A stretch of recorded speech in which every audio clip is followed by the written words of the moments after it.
Hey, Twisters. So tonight we've got ourselves a double header.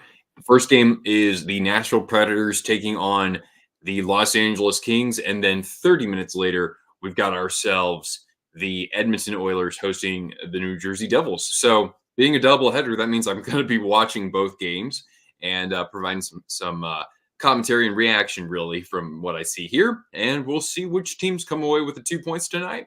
And no matter who you cheer for, we want to have you here. So if you're new here and you want to join a wonderful hockey community, then hit the subscribe button. I'm, of course, joined by my co host, and that is my dog, Cortana. And every time there's a goal in either game, no matter who scores, Cortana will be rewarded with a goal treat. And we've got some organic apple cut up as always. And yeah, these are the only two games that are happening in the NHL. But of course, we'll do our best to converse about various topics around the NHL, like the Oilers and how they're playing and winning games now without Connor McDavid. But he did skate for the first time in since his injury. Got to go with the Preds and the Devils for these games, says Dean. Preds, boy, oh boy, they better get off their butts and get the 2 points tonight, what come hell or high water, because it has been a struggle for them early on. They're in the basement in the Central Division, and it's not going to get all that easy tonight, considering the Kings are off to a good start as one of the top three teams in their division. So we got Victoria hanging out. We've got Dan the Man. We've got Chance. We've got Nick. We've got Carmen, who came in just before the stream started. Mark Stahl, is that you? Oh, I'm far from it, but I'm doing my best to grow the beard out. Sports Geeks, hey, thank you for jumping in here. Kind of a tough start for the Flyers, but I'm hoping for a turnaround for them. This is going to be great listening to me instead of Sling or ESPN. Oh, you're also on Sling, right on. Yeah, well, I'll do my best here, and of course I got Cortana here just in case if I run out of things to discuss, we'll just turn our attention to my cute dog. Samantha, good evening to you. But yeah, we've got, of course, the Kings and Preds will start things up first. And then the great thing about these games being close to each other, they're separated by just a half hour. That means that when we get to intermission for one game, it'll be the other game that has something going on. So that's good. Driving to Seattle on Friday for Vegas versus Seattle. Oh, cool, man. Cool. I hope that the traffic isn't too loony over there. We don't talk about that. We'll get it together. The rebrand. Oh, there you go, man. That looks sharp. All right. Yeah, today we're rocking a jersey I've had for 6 years now. It's my only Fanatics jersey, actually. I'm terrible at showing this off when I'm there. We go. We got my Predators home jersey, and does anybody know which player this is? He hasn't been on the team in quite some time, but he was one of my favorite players at the time. Will Ottawa make the playoffs this year? I've actually been somewhat high on Ottawa. I figured that at least one of the teams in that division who is going through a playoff drought would actually snap out of that this year. And I figured Ottawa have a good chance in the sense that while I'm not too sold on Travis Green as the head coach, I like the way the roster is composed overall. And we're already seeing that their top guns are rebounding quite a bit. After last year, they kind of had a tough time, getting on the board. So personally, I do like them quite a bit. Nick, as a member, thank you. Let's give Cortana a treat for that. I appreciate that, man. So yeah, Ottawa was a team that coming into this year, I did think that they would snatch up a wild card spot. But anything can happen, man. We're pretty young into the year. Matthias Ekholm. No, actually, this jersey is Ryan Ellis. Ryan Ellis hasn't played in the NHL in a few years now because of injuries. And Rick, what's going on? How's Idaho? Dark and cold and wet.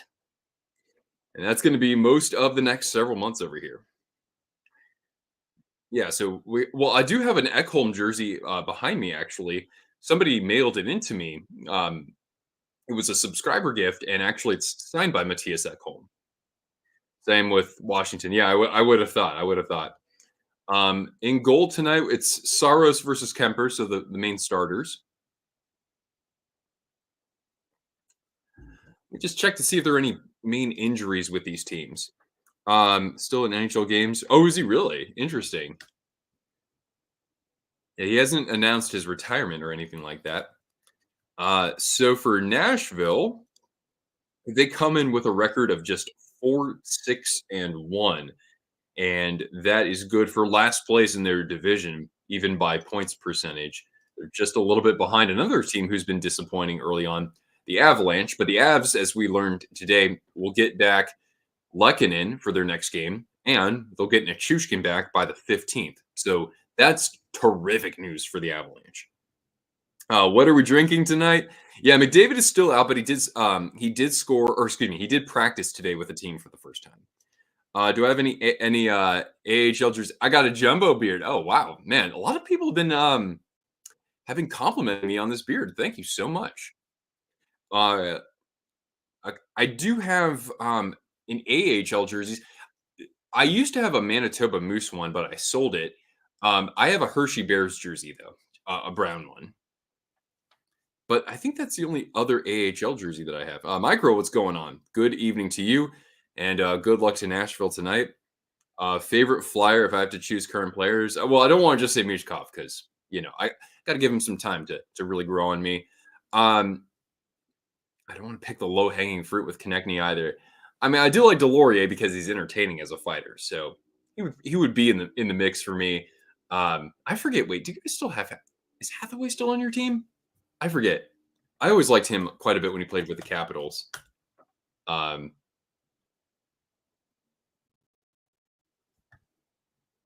oh yeah, he is with Philadelphia. I don't know. Maybe I'll choose him. I don't have one that I'm completely glued to though among their roster.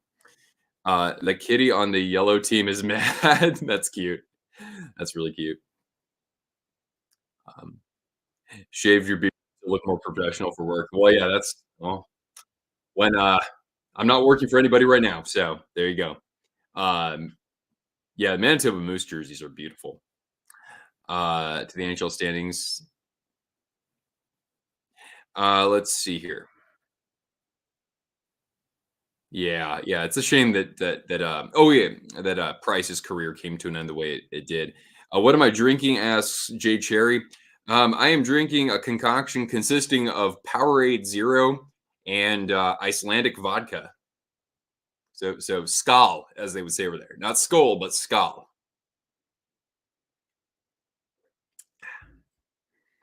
What about my Sharks?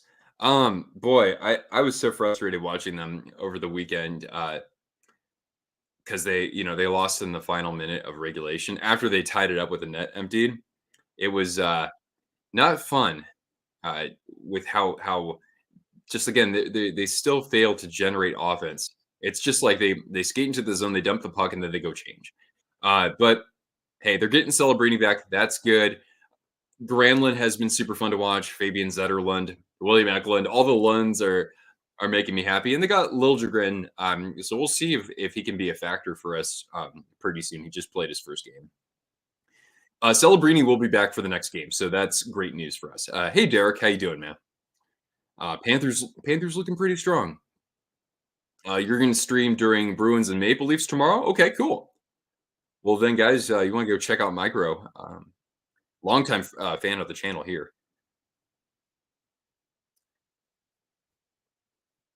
I'm crocheting right now. Crochet and hockey.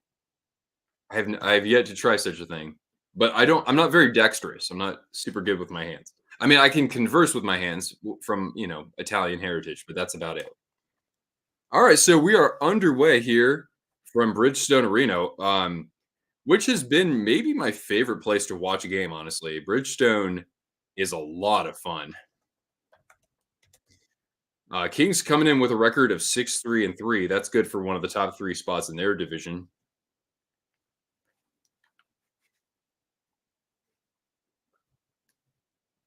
Favorite Sharks player right now? I'm kind of cheering for Eklund to kind of pop off. Zetterlund's probably been my favorite to watch so far. Granlund right there as well. But Eventually, it's going to be Celebrini. All time, it's a tie between Thornton and Yevgeny Nabokov. Um, all right, so I was just going to save this initial attempt here. Leading scorer for the Kings, FYI, is it's pretty balanced so far. But Kopitar, 4 goals and 9 assists in 12 games. Alex Laferriere has been a really good surprise early on for LA. He's got 8 goals and 3 assists. Brant Clark, by the way, we want to talk about my favorite King right now. This guy is going to be an absolute stud. He's already got a goal and 10 assists, and he's a great skater. Fiala is back in the lineup after missing a game because of a team violation. He comes in with 5 goals and 5 helpers. Adrian Kempe, 4 goals and 6 assists. So good balanced scoring for the Kings so far. What about her? Mm-hmm.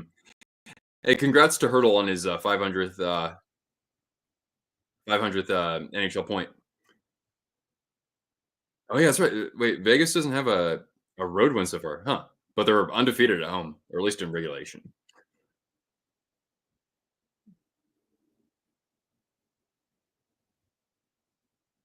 Nashville goal song in the chant after this score. Yeah, it's one of those things that not everybody's a fan of, certainly, but it's fun when you're at the game. I have no idea how to do the whole taunting the goaltender um, after that, but they do have a mouthful for the opposing netminder, that's for sure. Thank you, Samantha. 8-0 at home. Okay, all right. Wow, that's so lopsided. The home and away games. Oh, oh yeah. Warren Fogel's a king now. Um, you uploaded your first ever video a couple days ago. All right, cool. I mean, hey, I'm feeling benevolent. So sports geeks, and also we have Micro Loves Sharks HD. If you guys are looking for other content creators out there, and these are folks who have been longtime channel supporters. So I'm happy to give you just a quick shout out there. What's for dinner tonight? I have no idea actually. I have no idea. These are my calories right now, albeit not very much. They're because Powerade 0. Best start at home in franchise history. Dennis, what's going on? Need Devils victory badly. Well, the Oilers, they've somehow been figuring things out recently and doing that without McDavid. So you're going to be tested, I believe. Nice save there by Saros with the pads. Has Cortana been? Cortana's doing great. It's been super rainy here, so unfortunately, I haven't gotten as much time outside with her. But she's being so well behaved. We'll give her a treat just for good behavior. There she is in her twisted wrister dog shirt, which you can pick up any logo, any recolored logo in our store for pet shirts. Best start at home in history. I don't know. I almost expect the Knights to be undefeated for like their first 10 games at home every year. Um, First 3 minutes gone by here, and it looks like the Kings have iced the puck. Anyway, I mentioned the leading scorers for the Kings. Let's take a look at Nashville. Philip Forsberg, no surprise, at the top of the list. 6 goals and 4 assists. Ryan O'Reilly, 3 goals, 6 assists. Marcia So, 2 goals and 5 assists. So a little slow on the goals front, but he does have some new teammates out there. Roman Yossi, a goal and 6 assists. Gustav Nyquist, 4 goals, 3 assists. Gifted membership. Thanks, Nick. I appreciate that. Let's give Cortana a treat for. Of course, we give Cortana treats for every goal, every super chat, and anything that involves memberships. So there we go. Macklin Celebrini, Dennis, will be back in the next game. So let's. There you go, Derek. There you go, Cortana. Good girl. Good girl. All right. All right, there we go.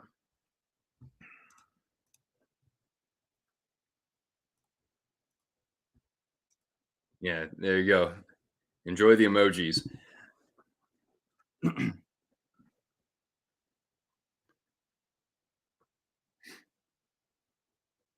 Yeah, and members, FYI for anybody who is recently joining as a member, occasionally when I do live streams now, I'll do just a short member stream before the actual channel live stream. And that way you can actually chat with me on screen. We in the off season we have more creative live streams. We do things, fun rankings and jersey discussions and guess the jersey and all that good stuff.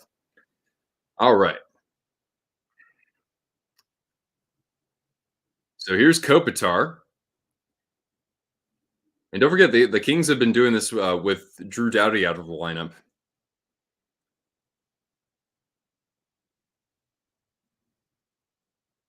And 5 more memberships.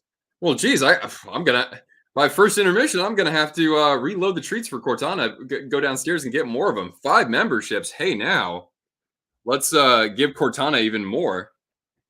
Yeah, Cortana, you're gonna have yourself a full belly for the next several hours here before your pre-bed snack.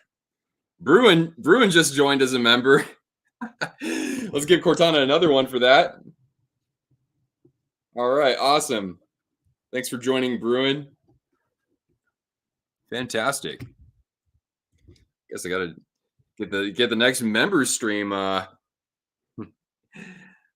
gotta get the next one scheduled for you guys. And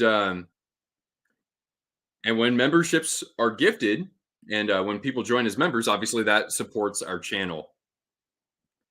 Of course, it goes to the Cortana Treat Fund, and hopefully one day the Nick touring around North America to visit all the different hockey arenas fund. Um,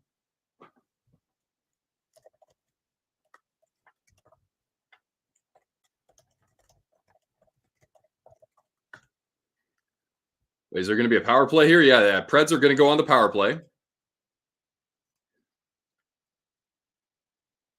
And looks like Stamkos is going to be out for it.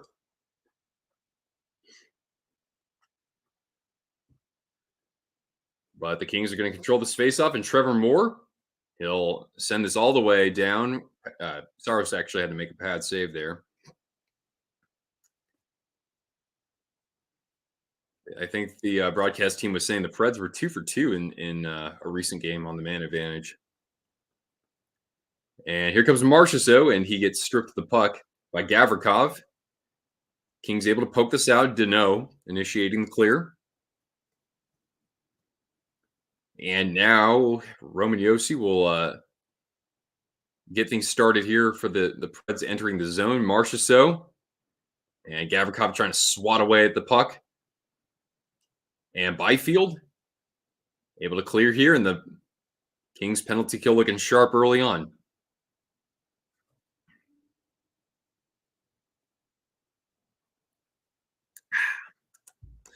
It's Joel Edmondson in the box, by the way. And in about 30 minutes, well, actually about 25 minutes, we'll have our other game face off. Of course, Oilers versus Devils.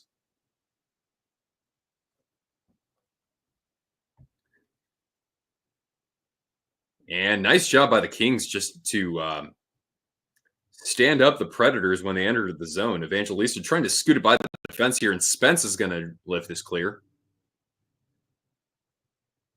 And so far, the Preds, no shots on goal. No, they haven't even shot the puck or attempted to on this power play. Here they come. Nyquist, a drop pass. Evangelista down low. Loose puck. Evangelista trying to send this around the net to somebody, but nobody was there. And now Carrier is going to have to try to get something going in the zone, but the Kings penalty kill looking pretty intimidating there as the penalty expires. Mahir, what's going on? Good news for the Avs today, huh? Really good news. Also going to the Knights home game on the 17th versus the Capitals. Oh my gosh. Doggy bobblehead night. I almost think that for Logan Thompson, there needs to be like a Logan Thompson bobblehead night in his honor.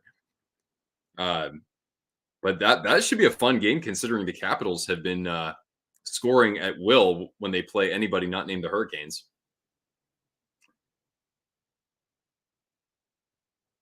All right, we got a scrum here behind the Kings net. And longtime Pred Colton Sissons with the puck. Looking for the point. Kings are going to get the clear here. But Pred's able to get the puck deep once more. Fiala. Oh, that was an interesting pass. What's going on? We got more. We got more Knicks. More frustrating thing about being a Preds fan is living 30 minutes from the stadium and not being able to watch the game. Oh, I know, right? I mean, that's one of the worst things about sports: local blackouts. Stream East if you're looking for an outlet. Stream East.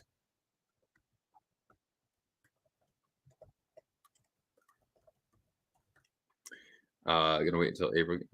Nashville. Oh, you're gonna go to the Marcia So reunion. Okay, that should be a really fun tribute. Oh man, O'Reilly almost had a chance in front, but the Kings' defense, excuse me, not watching football, it's defense, is looking sharp in this game. They just can't seem to get the puck past the red line very much. LA. 10:53 remaining here in the first period.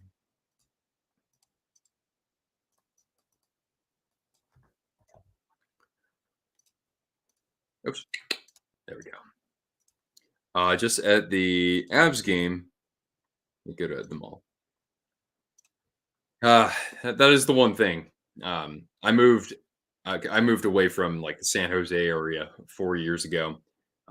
We have WHL here, so I can watch my Spokane Chiefs, but not quite the same as going to an NHL game. But anytime I have a chance to go to an NHL game, it's just more special. Oh, one timer and Saros big save off of who was that? Kempe.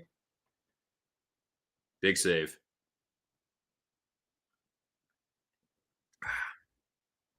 And a shot from the point. Behind the net now, Marchessault out there. And a couple of Preds getting a little tangled up. King skating it out with some speed. Trying to split the defense.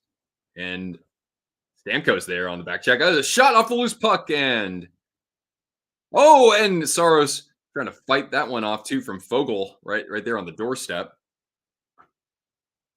Now Byfield. Looking for somebody in front. And the Preds able to lift it clear.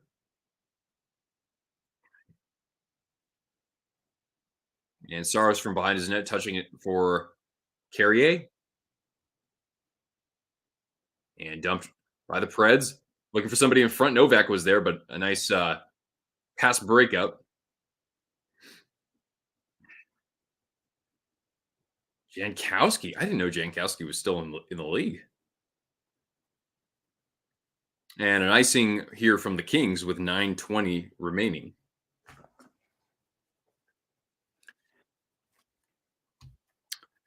All right. Well, did anybody do anything interesting for Halloween? I didn't do anything.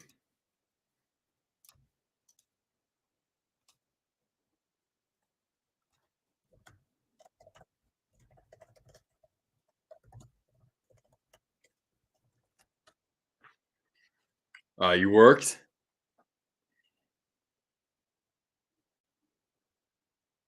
Yeah, I haven't like since college. I have not dressed up.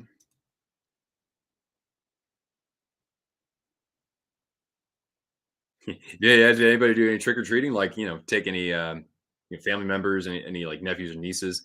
Evangelista and just White of Kemper. He got a good look in the slot there, though. Yeah, did I? I was trying to. I'm trying to think. Did I watch any like? I didn't watch any Halloween films, did I? I watched Big Trouble in Little China last weekend. That's probably the closest thing to it. This past Saturday, took a Jello shot and got a ticket for failure to dress up at a party.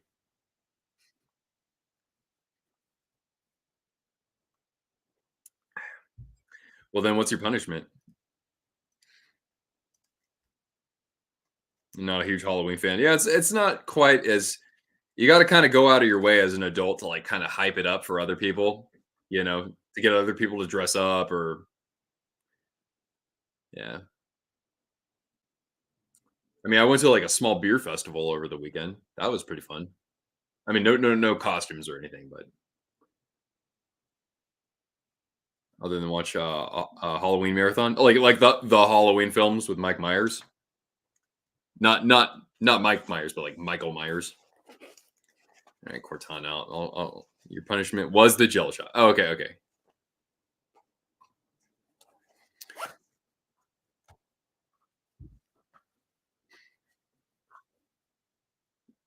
Your friends used to have Halloween parties. Yeah, I don't. I was trying to. I was supposed to go to a costume party last year, but my friend, who was the only person I knew there, uh, got sick, and so I just didn't. I didn't want to drive. I'd have to like drive an hour away to go, and I'm like, nah, I'm not doing it. If I don't know anybody, I was gonna dress up as John Wick, but yeah. The Panthers won, but yeah, there we go. The Panthers played a couple games over the weekend in Finland. First time this season that Dallas has lost two in a row. Yeah, Dallas otherwise has been, pretty status quo, right? Like they're playing perfectly fine. Yeah, but the Panthers, of course, uh, they're not really showing any signs of a Stanley Cup hangover after the first maybe couple of games, if that, right?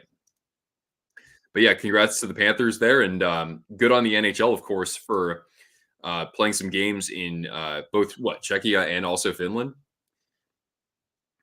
Um, Two places that I have really enjoyed visiting, and hopefully two places I can return to at some point. I got to see, of course, the Predators and the Sharks play 2 years ago. The Predators winning both games, especially that second one, very convincingly. The John Wick costume could have been awesome. Yeah. Well, I used to have the hair too. Like I could actually grow it out there.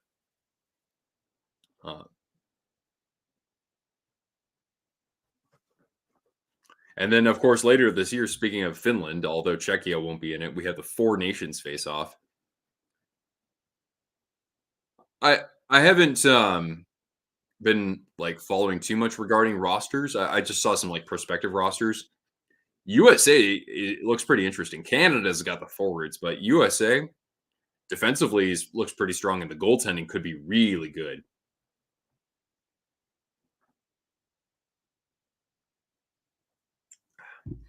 All right, so we're at 5:27 right now, my time. So pretty soon, actually, you know what? I'll do it right now. Do it now. Come on. Uh, we've got, of course, um, the NHL Network in the states featuring the Devils and Oilers game.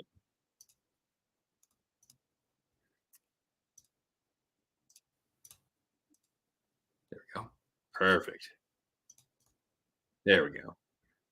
The Howden backhand rip was awesome. Oh, I didn't see it. I don't think. Stone, Petrangelo, Eichel, and Aiden Hill from the Knights would play in the Four Nations. Yeah, Jack Eichel. I'm gonna root for a team that Jack Eichel's on. I'm all for it though.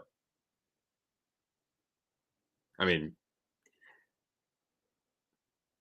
I'm not gonna be like super be like, oh my god, USA has to win, but I'd like to see it. Or I mean, hell, it'd be really fun to see, Sweden or Finland, given those countries have a lot fewer people, way fewer people. But of course, the Czechs and the Finns especially have like the highest participation rate in hockey per capita.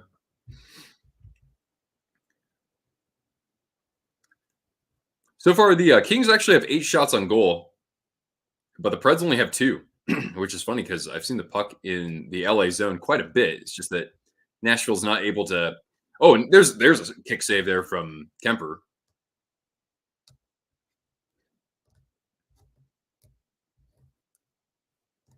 I'm trying to think if any of my Sharks would be in the Four Nations face-off, but I don't think so. Now, Danoa shot just over the glove of Saros, kept in at the point. Trevor Moore, little backhander around the net. And he takes it back from Fiala. A shot in the slot. Oh, nice play in front.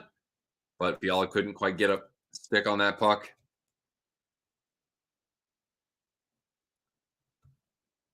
Down to now 7-10 in the first period.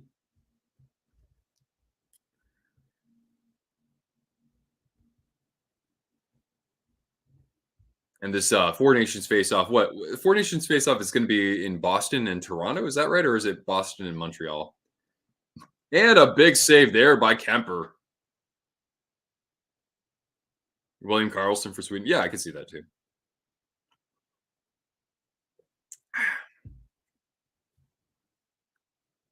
A shot. And Saros getting the skate on a great save, but Anze Kopitar banging home the rebound. And it's 1-0 Kings. Most players lead. That's fine. Yeah, Saros beautiful initial save, but Kopitar didn't have a single defender on him. Was able to stuff it home. Boston and Montreal. Okay, got it. Yeah, Saros has made a couple of great saves already. You go Cortana. Yeah. I don't think we have any. We don't have any of our Kings fans here tonight, but we still have to dole out the goal treats for Cortana.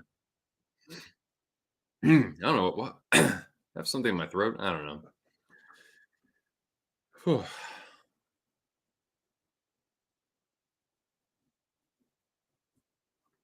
There we go. All right, and here comes Brant Clark. He'll be a very fun player to watch for a long time. But we're going to get a penalty to the Preds here. It's going to be, I think, a slash.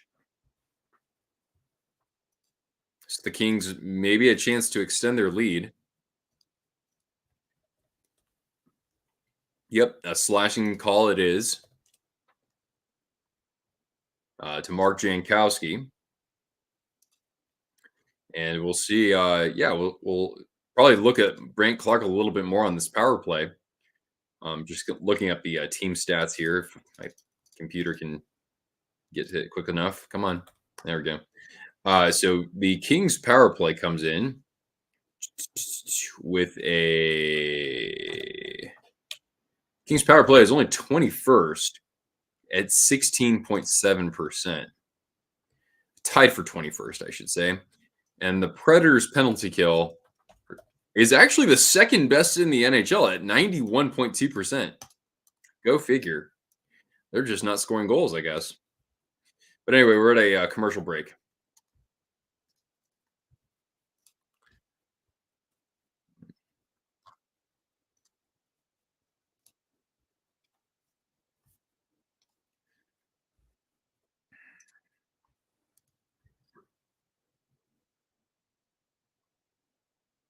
And we'll keep our eye on the Oilers game because that will be starting up probably in about 10 minutes.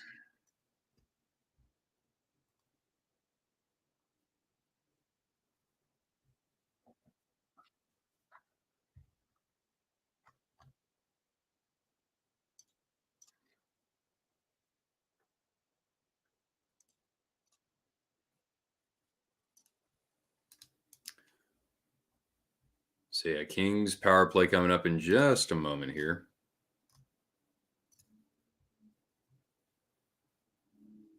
.614 remaining in the period, by the way, folks.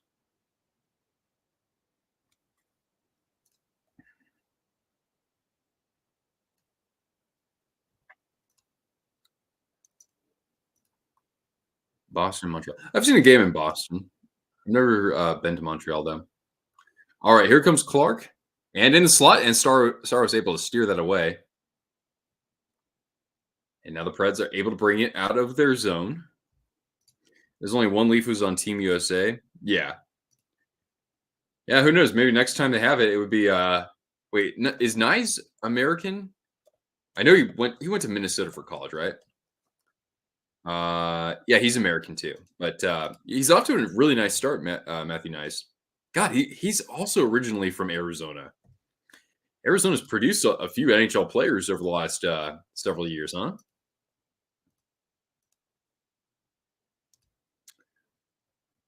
I love to see a game in Boston. Yeah, I hope one day you get a chance. At least you're not too far away. Uh, for Boggy Creek. Oh, do you actually like sell that? You actually sell your quilts and whatnot? All right. Now the Preds trying to initiate a clear here, and the puck does trickle all the way down with 45 seconds left in the power play. Inside the draft, how we doing? That's why I got to bring back the. Yeah, I know. I mean, like, we'll see. I mean, the thing is that I can't name any hockey players from Utah, but eventually that we might see more of those. But yeah, we've seen players come out of Arizona and Florida quite a bit. In addition, Texas has produced a couple of NHL players, like Seth Jones, for example. Tyler Myers, I think, is from Texas. Well, Tage Thompson's from Arizona originally too, right? USA team is stacked, especially net. Yeah, and even on defense, they've got some. I was surprised at how good the defensive core looks for them now. With, of course, you got both Hughes brothers. I mean, I don't think Luke would make the roster, but Quinn obviously would.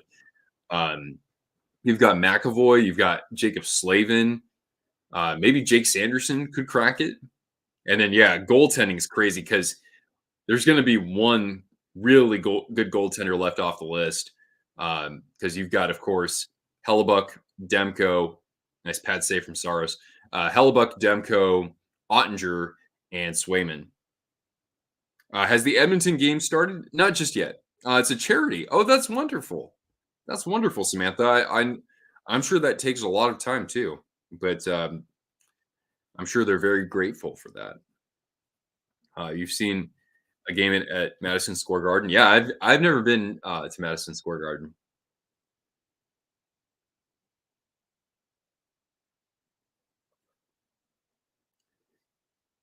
Bring back the Yotes. Well, maybe there's a chance that they come back at some point. I personally like the NHL at 32 teams, but at the same time, I'm not going to be upset that that there will be uh, millions of new fans in a certain area if they get a team.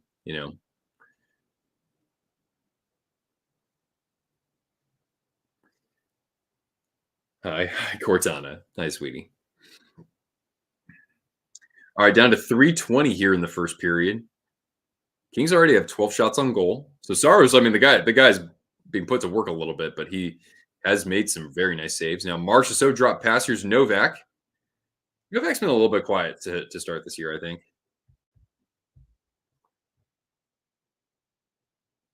Here we go at the dot, looking to center it, and Kings able to break it up.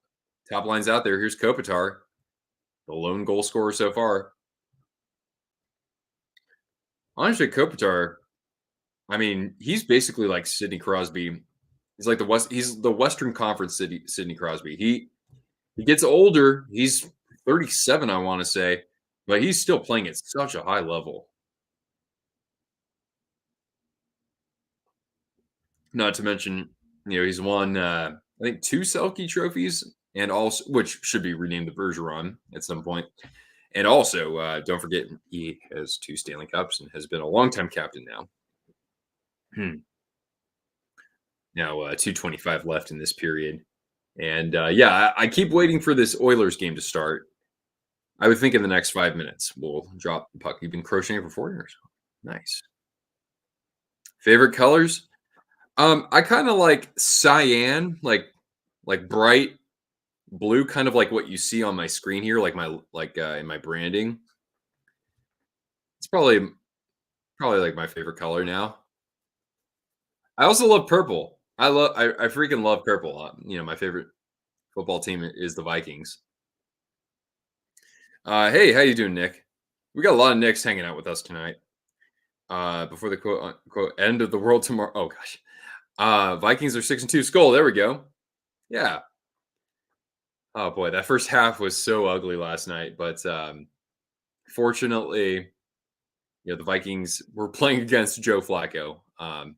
And now they got 2 winnable games coming up here, and then they'll face Chicago. So, you know, I hope that they can, you'll just, perform with a little more consistency over the course of those 60 minutes. If you make me something, how do you get my address? Um, to all you have to do is contact me on social media. So if you message me on like Instagram, for example, then I can give you my address, or you can send me an email. Tyler Johnson has actually signed with the Bruins. Oh, really? Spokane native Tyler Johnson. Well, good for him. Good for him.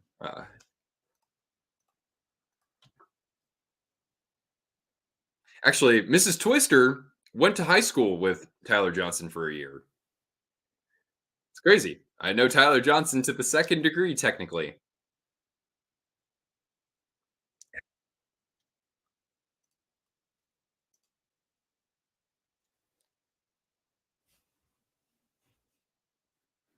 Hi, Cortana. I'm a good girl. Don't worry, you'll be rewarded more. I'm back. It's been a minute. It has been. Well, it's great to have you here. We don't have any Kings fans here tonight. It's Predators fans of anything.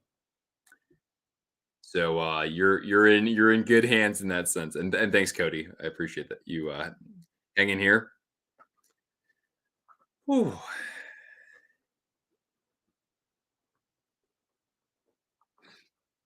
Hmm.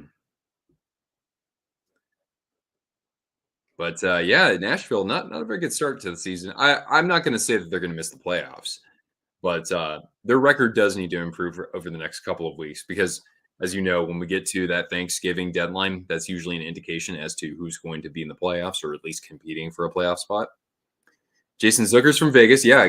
Gage Quinney for the Henderson Silver Knights, and yeah, I think it's only a matter of time until you get those crop of players, kind of like the Austin Matthews and Tage Thompsons out there who got to play in the NHL at a high level based on the growth of the game in their respective markets. Hmm. Yeah, I mean, like I love that like Dustin Wolf is from Gilroy, just south of San Jose, and the Sharks had what was his name, Devin Cooley, win a game or two last year. Um, and he's from right next door too, so that was pretty cool. Monday Night Football: Chiefs lead the Buccaneers. They call right now. Kansas City might play the Lions in the Super Bowl. I know, right? Yeah, it's kind of hard to argue against either one right now. It's 8:42. Oilers Devils hasn't started here. Yeah, yeah, Elizabeth. I have not seen the game start just yet. It should be any moment now, though. We're down to a buck 20 here.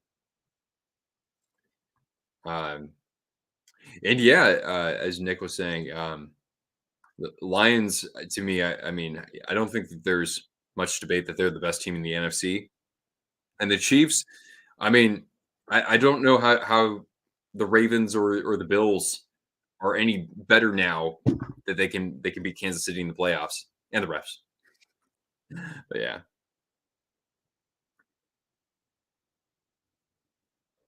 All right. Down to 45 seconds here. Shots favor the Kings by 12-5 margin. Oh, Predators, what a save by Darcy Kemper. What Flyers jersey is behind me? I'll show you when we get to intermission. Um, Recently for our members, I made a video on Halloween where I talk about my favorite 5 orange jerseys in NHL history and my favorite 10 black jerseys. Hey, Donnell, how you doing, man? Thanks for joining us here on your Monday evening, and hopefully we get some goals from the Devils tonight. Rangers pretty much staying the course, right? Your Bills, you had a crazy win over the Dolphins. Yeah, that's what I heard. All right, we get to the end of the first period in Nashville. Anze Kopitar, the lone goal, and pretty soon we'll see the puck drop for the Devils and the home team here, the Edmonton Oilers. All right. See a video of the hockey guy unboxing the new Ducks jersey in Fanatics. No, actually, I haven't seen that. I haven't watched like any hockey content creators recently, but at some point, I'll probably want to get one of those Ducks jerseys. So I think I should watch it. Sports Geeks is broke. Hey, buddy, that's okay. I understand.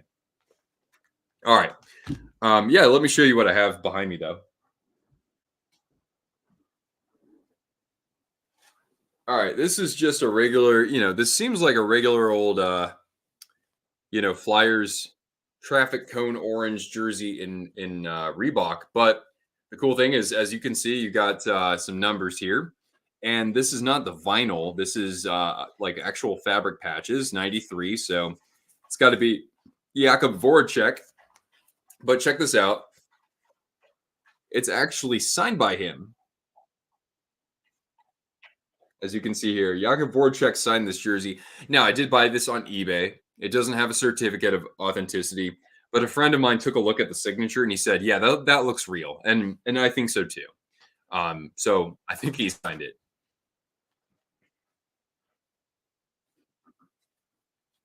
Oh, hey, Cortana. Let's see. I actually don't think the Chiefs will get past Baltimore. Interesting. I mean, I don't know how the run defense is for the Chiefs. Their defense has played a lot better though over the last year or so. Um, but yeah, like it's crazy. Derrick Henry has like well over 1,000 yards already. Uh, are eh, are any of the games on stream? I thought it was Amazon Prime for the Canadian audiences out there, and I thought the NHL Network NHL Network should have this Oilers Devils game. I don't know why it hasn't started yet though. That's kind of odd, considering it said 5:30 and it's 5:45 where I am. Which Preds jersey? I'm wearing. This is my only Fanatics jersey. This is from like 6 years ago, but I got Ryan Ellis on it because Ryan Ellis was my favorite Pred for a long time there. Oh, Nolan Patrick. Wow, that's a name I haven't heard in forever. Well, where does he play now? I mean, I assume he's not in the NHL. Uh, Boy, I have no idea where he's playing right now. I guess I have to go to Elite Prospects. Nolan Patrick, man, a former second overall pick. The last time he played was in Vegas, and that was now 2 seasons ago. Wow, 3 seasons ago.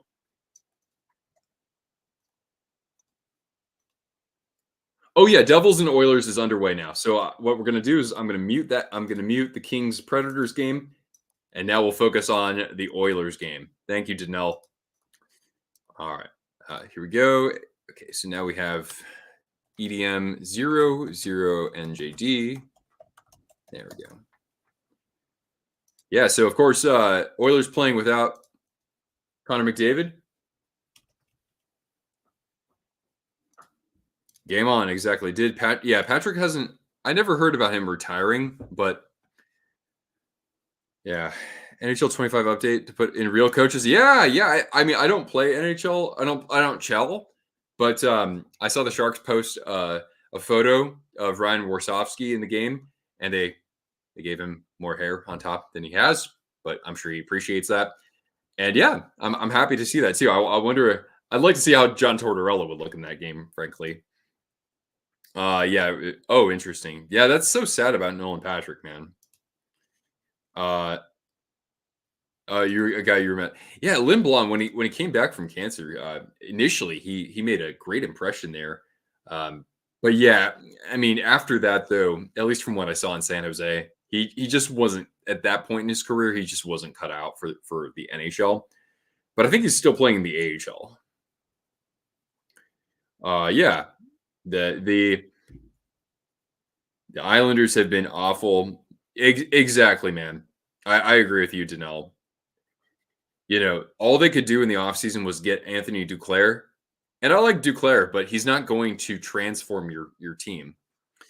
React to the ratings for MVP. You're right, Mike. You're right.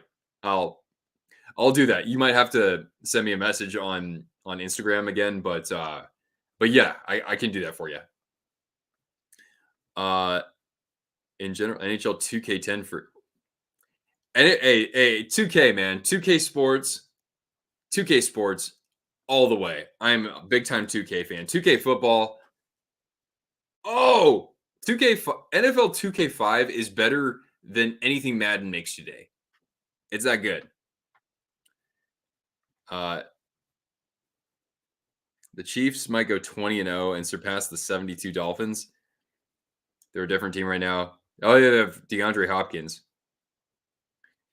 God, NHL 14 is the best all time. Yeah, a lot of people do say that. I mean, I basically haven't played those games in a long time, but that's what I hear typically. NHL 04, I heard, was really, really good too. Hmm. Oh, lots of traffic in front of the Devil's Net. Oh yeah, Jake Allen's playing for Jersey tonight.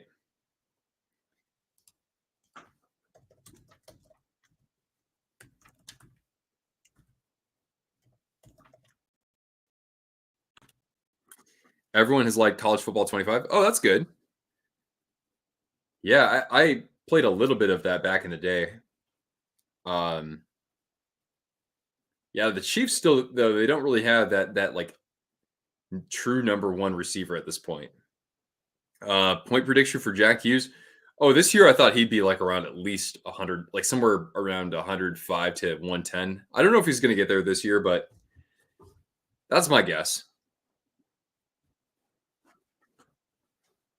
Madden 08 was the best hands down. Vince Young, yeah. I remember that. I remember that cover at least. Oh, turnover. Here come the Devils. At the dot. The floater pass for Luke Hughes. Wait, Luke Hughes is back. Oh, that's good. NHL are go to games. Yeah, I didn't play those. Like I stopped at like 2K6 or whatever. Loved it though.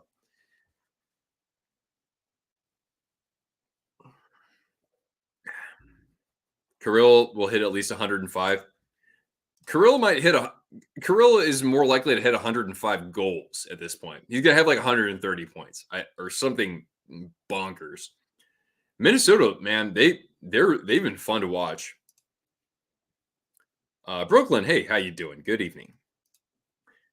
But favorite NHL game, my favorite all time probably is I don't think that I have too much skin in the game, but I'd probably say 2K, like something like 2K6. NHL hits, of course, is certainly a favorite of mine. NHL 19. Not right now, Cortana.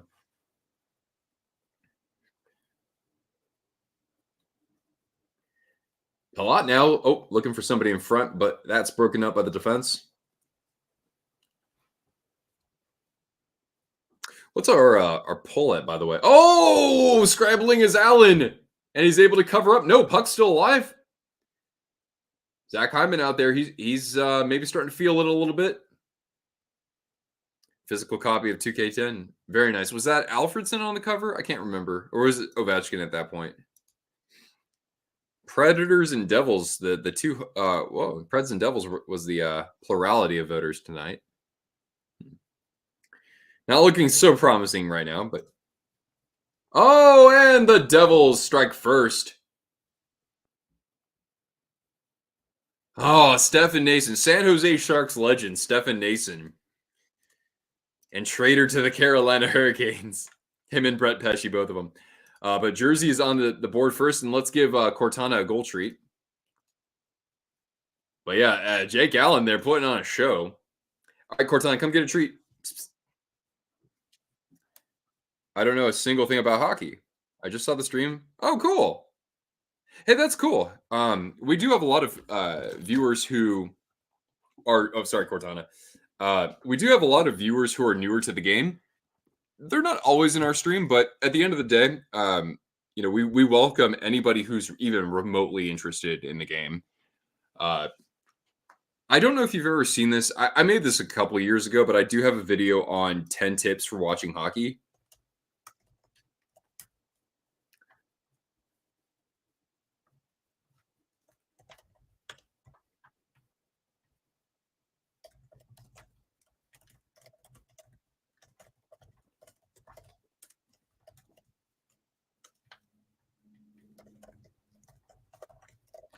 And if you have any specific questions, I can we can all help you out with that, not just me.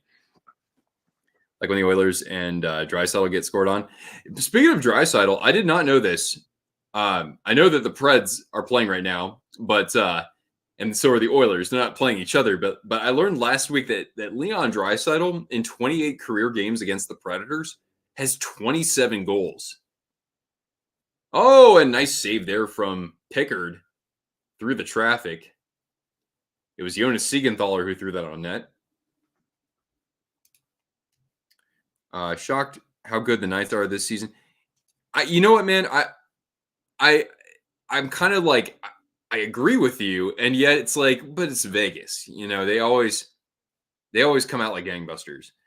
But what shocks me about the Knights is their offense so far. They've been scoring at will. Along with the Wild, the future looks brighter than ever for Minnesota. The Frost, oh yeah, the reigning PWHL champions. Wolves made the Western Final, and Anthony Edwards he's a franchise caliber player. Vikes are 6-2.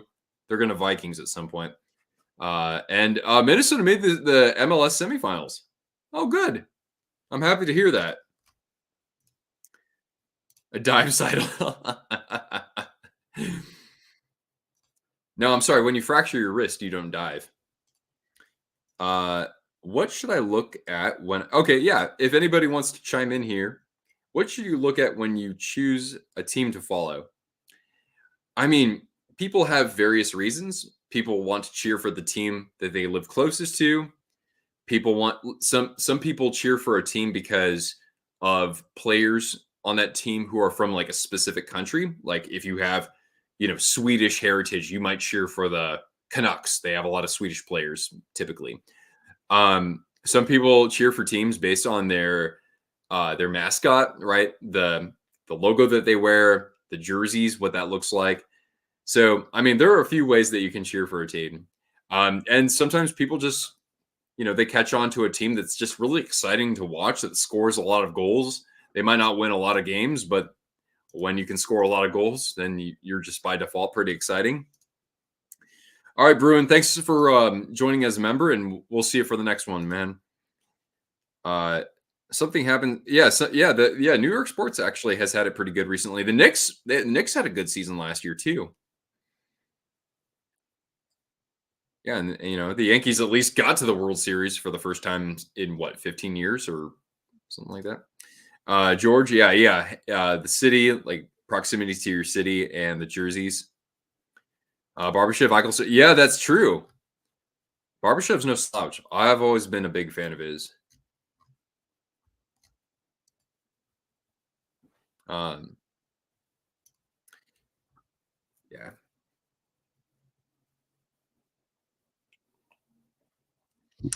For me and my team, the Sharks, I mean, the Sharks came into existence when I was basically 4 years old. And I lived, an hour away from San Jose. But for me, what did it was the fact that they were the Sharks. Because as a little kid, my favorite animal were sharks. Barbashev, Dorofeyev, and Howden. Go figure, man. I never would have expected that. Yeah, if I'm getting into a new league and I'm trying to figure out which team I like, I want to go for a team that hasn't won the most championships. They maybe won one championship in the past, but generally speaking, they're competitive, right? They're somewhere in the middle or like upper middle part of the pack. Like that's what I might do if I cheer for a new team. Excuse me. Like years ago, I kind of started watching the Hurricanes because I was like, dang, the Hurricanes haven't been good in forever. And they hired Rod Brindamore as coach. And so I said, all right, I'll start watching them.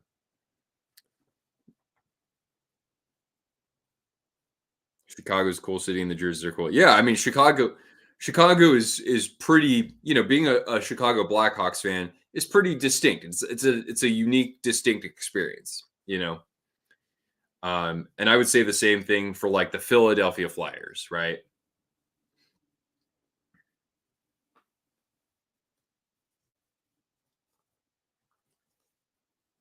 Yeah. And some people will ask me from time to time. Uh, I'm kind of thinking I'm kind of between, the Devils and the Predators, right? Or I'm between. Oh, whoa, Mike dropping the five. I'll get to you in a sec, Mike. Yeah. So people say, well, I'm trying to figure it out. There are like three teams I'm considering: Seattle, Vancouver, and Florida or whatever. And I'll say, well, you know what? Why don't you just watch all three teams? There's nothing wrong with. I don't think there's anything wrong with cheering for multiple teams. I have my absolute favorite team, and they're really bad right now, but I'm invested in it because I believe in the future, and they're they're a piece of me. But I also have other teams that I watch pretty regularly and enjoy, but they're never going to be my favorite team. Thanks, Mike. And moderating. Hope to meet me again soon. Oh yeah, that's right. Mike is one of the very few Toysters who's actually met me in person. Not to mention it was very far away from where I live. And I don't know, Mike. I hope I didn't disappoint. Here, I'll give Cortana a treat and give Cortana another treat. By the way, 10:51 remaining in our game here in the first period between the Oilers and the Devils. Same as San Jose, Northern California is cool. Yeah. The thing is, yeah, San Jose is definitely different than San Francisco. But they're all, at the end of the day, they're allied as the Bay Area and NorCal.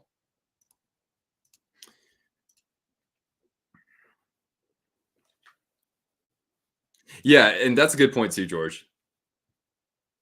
That it's also fun watching. Like if you have your favorite team, that's cool. But like when you get to watch other teams, you get to appreciate the sport more, and you gravitate toward other players too, and that has its own excitement and benefits.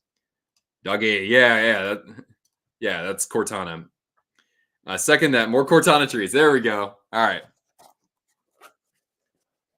I have no idea what's going on in this game, honestly. The puck's in the devil's zone. All right, here. Thanks, Nick. Let's give Cortana a treat here. Whoop, there it is. There we go. Oh, good girl. What a good girl. Yeah, it's a good girl. Does it tell you how long you've been following for trying to see? I only know how long you've been a member. I think. You have three favorite teams: Stars, Flyers, and Predators. Oh, interesting. You like the Stars and the Preds. That's kind of. I'm sure when you tell people that's kind of they're like, wait, what? Favorite color is green. Is there a team that has green? Yeah, you got two teams. You got the Minnesota Wild and Dallas Stars. Yeah, I guess it depends on what shade of green you like. Do you want a lighter and kind of brighter shade, or do you want a darker foresty shade?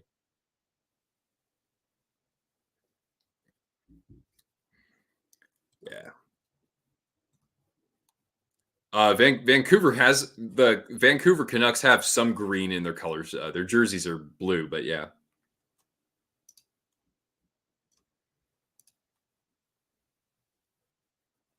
Hmm.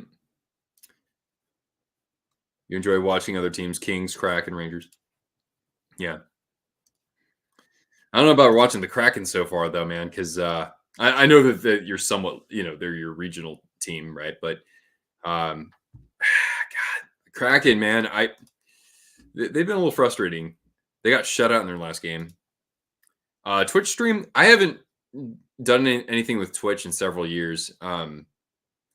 If there's a way for me to simulcast it, I would. But like Twitch, you can't use StreamYard for Twitch. I don't. Excuse me. I don't think. Um, I don't know. I'm technologically challenged. It's like getting one thing working has such a learning curve for me. I don't know. You're in Texas. Okay, why you like the Stars? And you like the Flyers because your uncle does, and he got you to like them, and you like the Preds because you picked them because they're good. Like the darker green. Okay, so Brooklyn, you could be a Minnesota Wild fan, and actually, the Wild are really good this year. So, at least so far, they are. So, I mean, nothing wrong with that. I got my Minnesota Wild pennant right behind me here. How long is the stream? My stream will go all the way until the end of these games. By the way, we're in the second period between the Preds and the Oilers. Or excuse me, Preds and the Kings. Excuse me. Now we're in the second period in our other game. There we go. There we go. Now we got this. So 1-0 Kings, 1-0 Jersey. No captions or subtitles. I think for like when I upload a video, I think that you can turn on captions. I think you can.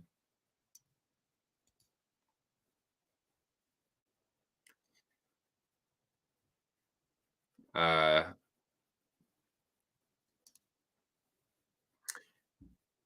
let's see here. What's going on here?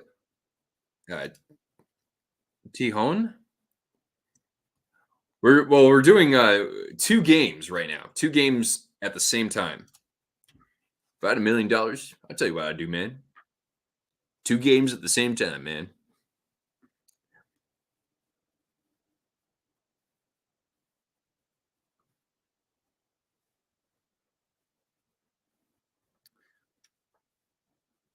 Oh, Kemper just absolutely robbed Sissons. Kemper's on tonight, man. By the way, in football, the Buccaneers have a 7-3 lead over the Chiefs. Don't forget, Tampa Bay is the only team who's beaten Detroit. Speaking of the fly, I'm not sure who you're talking about. Oh, your girl. That's right. She finally has a picture with the what is that, the 74 or 75 cup banner? Early cup prediction. There we go. Let's see here. I'm not picking the Jets because anytime I think the Jets are going to be good in the playoffs, they disappoint me. So I'm going to say right now, I think my prediction was Canucks and Rangers, and I'll stick with that. But I would think Dallas is going to be right in it. Vegas, we'll see what happens later in the year, but so far they look awesome. And don't sleep on the Panthers repeating, but I'll still say Canucks and Rangers. Now 10-7. Oh, man, just when I said it. Damn it. I jinxed it. Bollocks.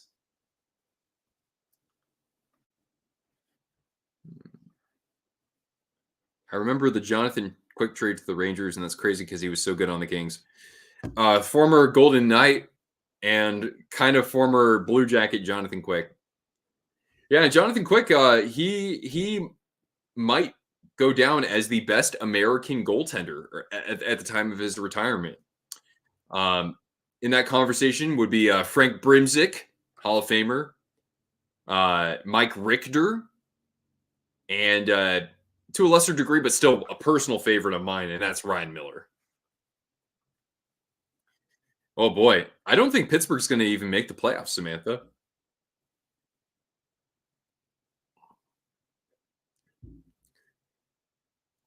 There is a female coach for hockey. Is that true? Okay, that's the Kraken.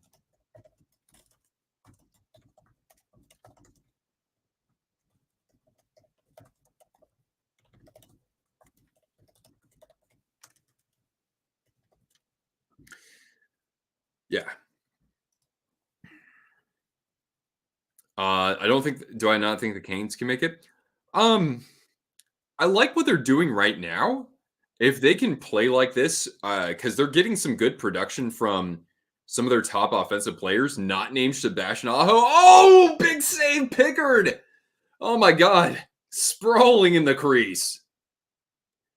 Oh, back the other way. Hyman skates in and just wide of the net, and off the rebound. And Hughes is going to corral this. Luke Hughes, to be precise. Is Seattle a good team to root for?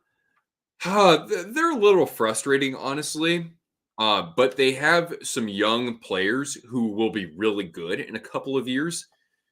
So they might be a bit of an investment, but Um, I expect them to be pretty good if they're not going to be that good this year. It might take a year or two, but no Jake for the Hurricanes. I don't think they'll make it far. Like I said, if they can play the way that they are right now, with like Nature's contributing, Svechnikov, I've been really rooting for him, and defensively and in goal. Freddie Anderson actually before he got injured, which broken record. They are still one of the great defensive teams in the NHL.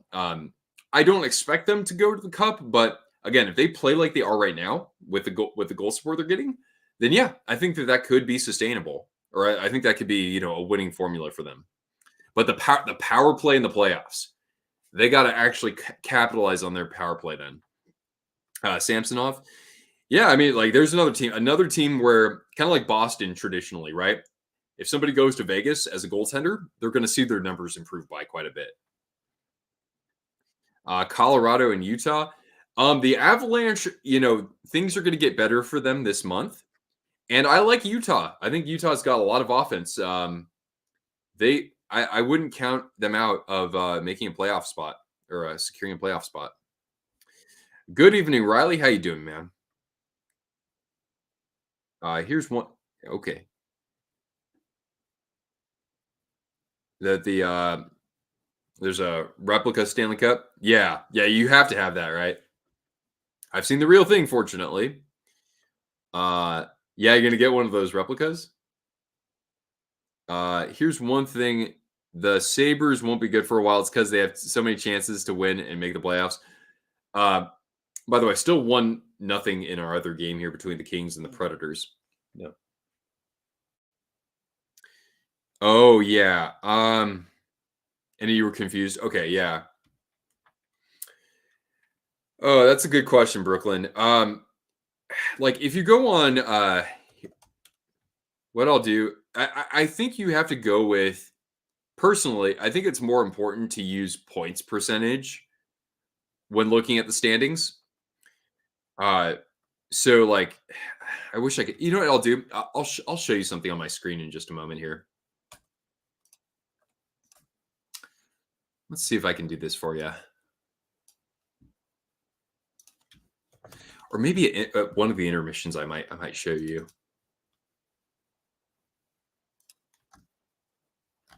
All right. So when we look at standings, this is just to help people understand this. Yeah, that good? All right. So in the NHL, we have, I'll try to explain this quickly enough, but we have 4 divisions in the NHL. We have the Atlantic Division, we had the Metropolitan Division, we have the Central Division, and we have the Pacific Division. Now, typically, when you see the standings, they are listed as top to bottom, best to worst, according to total points. And when you get points, that's because you either win a game or your game goes into overtime. Even if you lose the game in overtime, you still get 1 point. So you get 2 points for a win, and you get 1 point for losing in overtime or losing in a shootout, which happens afterwards. If nobody has won the game in overtime, then it goes to a shootout. So, like the Vegas Golden Knights, they've played 12 games. They've won 8 games. So you take 8 wins, you multiply it by 2, and so you get a total of 16 points. They've lost 1 game in overtime, and so they get 1 point for that. So in total, you have 16 points from wins, and you have 1 point from overtime or shootout losses. So they have a total of 17 points. The thing is that, some teams have played 13 games and some teams have only played 10 games. So that really does have an effect on total points. So when I look at the standings, I typically look at it by points percentage. So this is kind of like showing you how likely are they going to win a game, right? So Vegas still has the best points percentage in their division, but second in their division is Vancouver, even though when we look at total points, Vancouver is only in third. So I like to look at standings this way because you really can see the difference at times. Look at the Atlantic, I think was a good sign. Like Ottawa. Ottawa is only fifth in points with 12, but their record is actually the third best in their division currently. Um, that's what I'll say right now.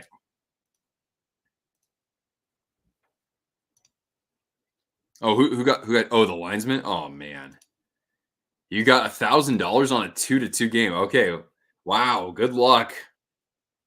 Oh, you're okay, Brooklyn. I'm happy. We're happy to help. Answer your questions. Only so much that I can say during the stream, but people in the chat more than happy to help you out. We play each other on November 16th. Okay. Oh, good. That's I get. Is that my birthday game? I mean, my birthday isn't the 16th, but is that the closest game to my birthday? It might be. Let's see. My birthday game is no. My Sharks play the Red Wings on my birthday, or play the Red Wings on my birthday. Okay. Away fan, what's going on, man? Dylan Larkin is him. We were talking about coaches who might be on the hot seat. Mike Sullivan is kind of the front runner there. One that I brought up that I'm not certain about, but do you think Derek Lalonde is? Do you think his job is in jeopardy, or is it too early to tell?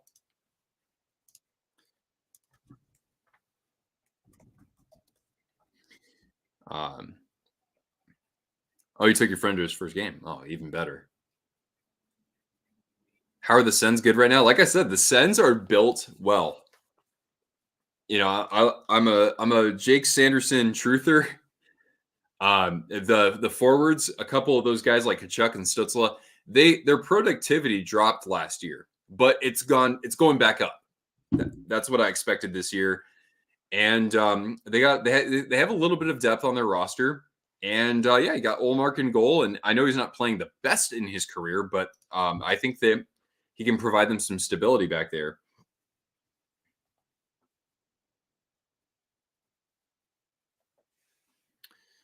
People think Torts' job. I think it's a little too early to really talk about that. Yeah, the Preds jersey came out for tonight's game. Yeah, still 1-0 in both of these contests.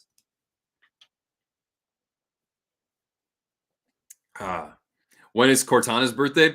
Cortana's birthday is January 18th, and she'll be 11.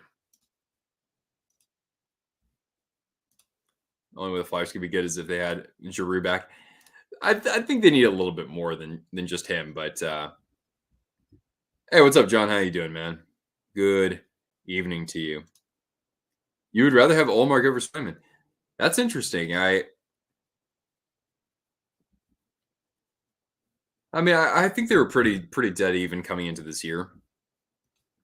But Olmark, he has the better body of work because he's played well for a bad team before. I mean, that is kind of telling, right? But I thought Swayman's contract was a good contract for him. I know he thought he was worth more, but yeah, so far it's been a little rough for the Bruins. But the fans, I believe the fans have been attributing that more toward the defense. Allmark's a bit older, yeah. But the thing is that goaltenders in the NHL can still play at a pretty strong level in their 30s, deep into their 30s even. Look at Jonathan Quick's season last year. Oh, Fiala in the slot. Oh, nice back check by the defense. LA Kings and Nashville 2-2. $300 wins. Wow, man. We're high rolling. Well, good luck to you. Good luck.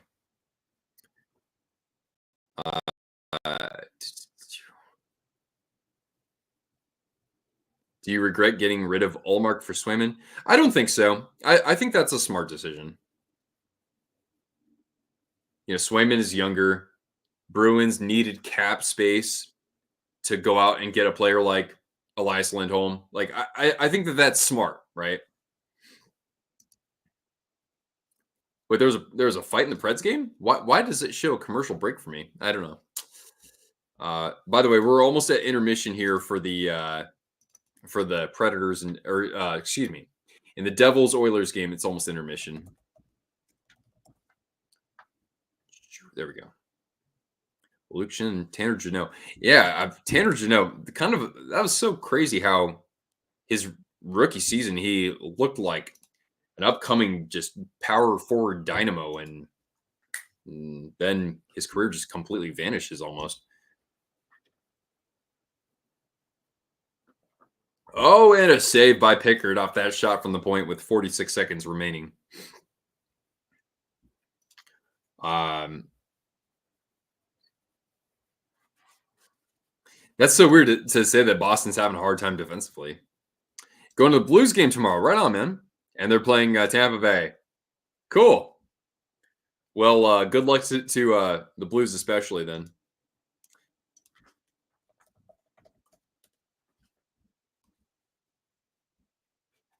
My broadcast is a little behind. Yeah, yeah. I mean, I'm watching through. Oh wait, you know what? Yeah, I had accidentally like something happened where I had to hit the live button.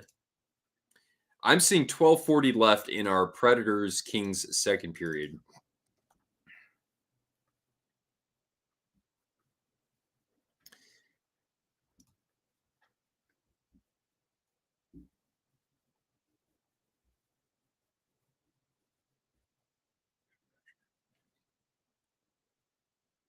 Why are people fighting when they go to jail?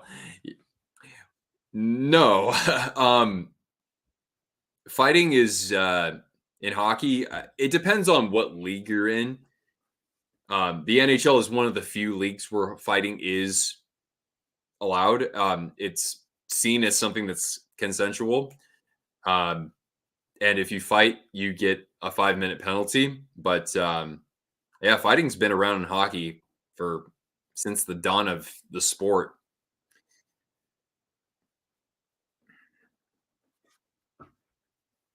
Oh, you're gonna do a Tim Thomas video. Nice. Yeah, Tim Thomas. If he didn't break into the NHL so late, I think he would have made the Hall of Fame. Uh, Binnington should go to a contender. I mean, St. Louis has Hofer. I mean, Hofer's pretty good. Is he going to be the next true number one for them? I think it's a little early to tell. All right, so now we're at intermission for the Devils, and they have a 1-0 lead over the Oilers, and we are now at 11:30 remaining in the second period. Oh, and here's the wait. Whoa, I'm way behind. I'm seeing a fight with 11:33 left, but I might be. I'm gonna check my. Yeah, okay. That looks like a fight right there. A quick one, but still.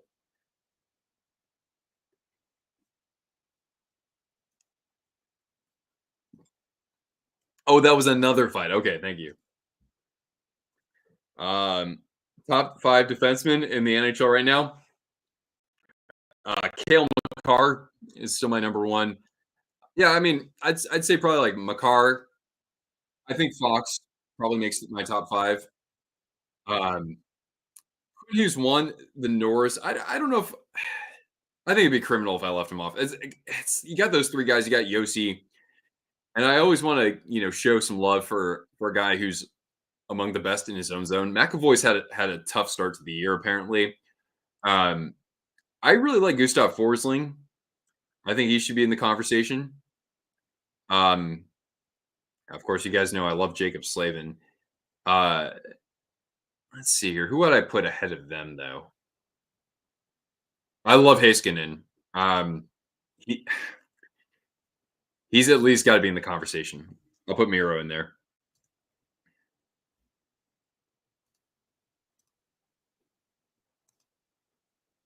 Yeah, Ryan O'Reilly, huh? You want to see a goalie fight? Yeah, it's been a little while. Yeah, for if Brooklyn's still hanging out with us, this is pretty rare, but a number of times in the NHL, there have been fights involving one goaltender versus another goalie. They skate out of the net and then they like meet at center ice and then they start punching each other. Uh, don't worry, don't worry. We're happy to help. Um,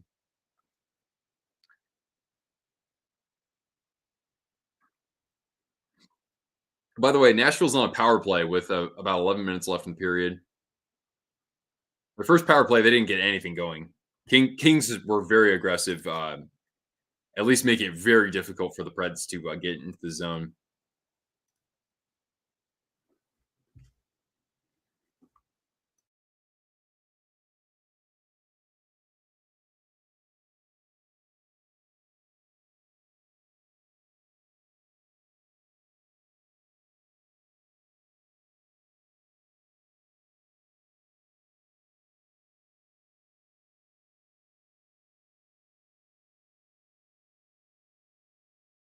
What do the Stars need to do to get to the next level? I mean, this isn't like what I would do first, but unfortunately, Peter DeBoer, he can only take your team so far. Just looking at his track record with the Devils, the Sharks, and the Knights, you know, I again, I hope he can buck that trend because people were saying the same thing about Paul Maurice.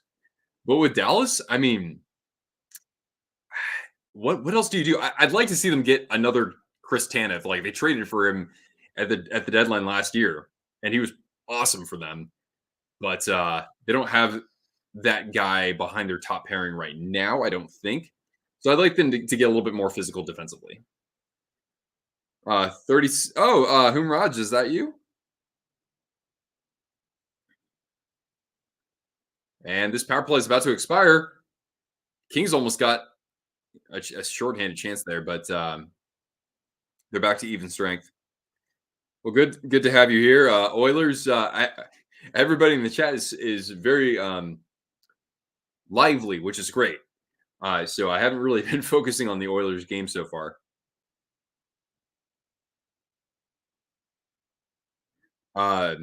If you're looking at statistics, the most common statistics to look at are goals and assists. In the NHL, you are credited with 1 point for a goal, but you're also credited with 1 point for an assist. So if somebody has 6 goals and 4 assists, they have 10 points. Now that's of course just looking at pure offense, but so when we look at defense, there aren't really many reliable metrics. Like there isn't like one common statistic that determines whether somebody's good at defense or not. So that makes it a little difficult. But yeah, you can look at goals, assists, and points. I also, there are some players who might score 10 goals and 10 assists in a single season, but they might be very good because they might not play as much, but they might be adding value defensively. So it's a little hard to rely just on goals and assists. But if you want to know who the stars are in the NHL, then you look at that. Um, how's my day going? Hey, my day is good, man. It's I've had to stay inside because it's been so rainy, but Cortana is being a really good sport. Uh, yeah.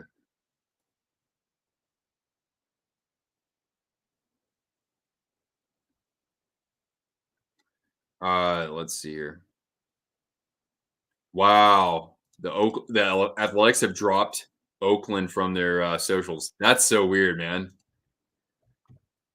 So yeah, they're just going to be called the Athletics, like Athletics baseball team, or just the A's. Wow, that's crazy, man. Cortana isn't happy about her Islanders. Yeah, I know, right? We haven't watched any Islanders this year so far.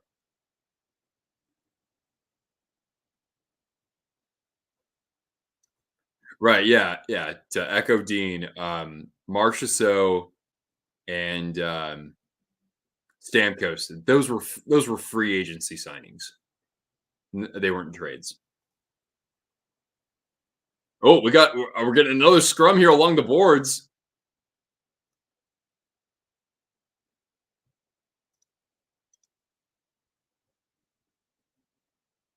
Yeah, this game's getting kind of chippy.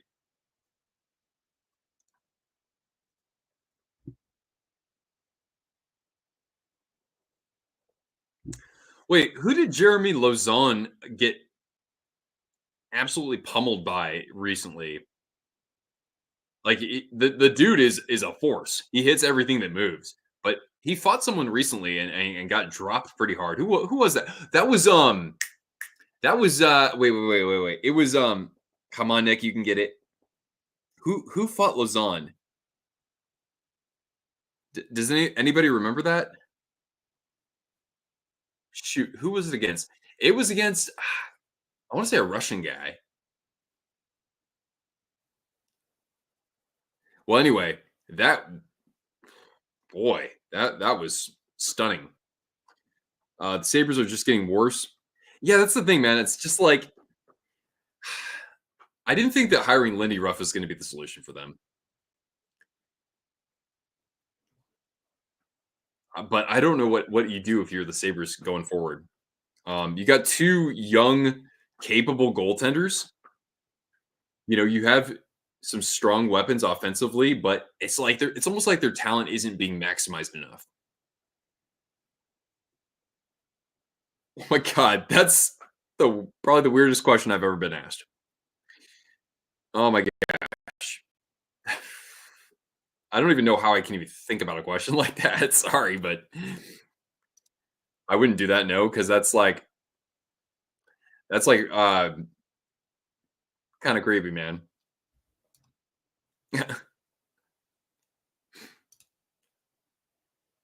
Last season, when someone's slap shot the puck at Lausanne's face at the end of the Preds Lightning game and he got injured and there was a fight after that. Well, yeah, there's usually a fight after that sort of thing. They put too much pressure on Tage after that one season.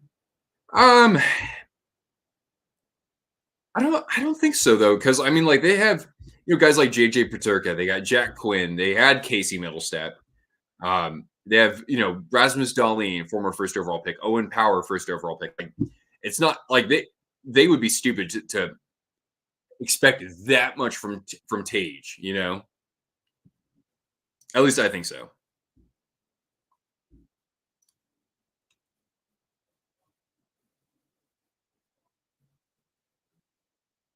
Let's take a look at that hit again.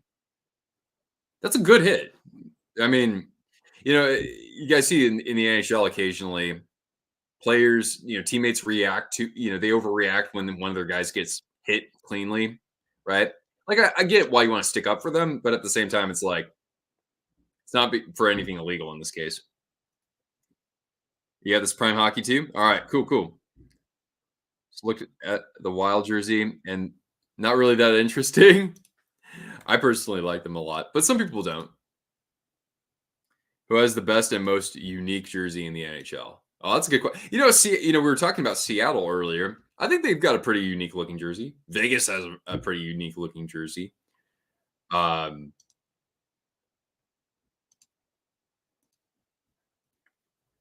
can't believe it's already. Oh yeah, celebrating coming back, Xander. About time. Sharks do. Well, Sharks have the most unique color in the NHL. Actually, though, as a Sharks fan, I still have to credit the Knights for having a gold colored jersey with the shimmer. So I would say either of those teams probably. But my favorite jersey right now is Calgary for home jerseys. It's Calgary, and then Buffalo would be right up there too.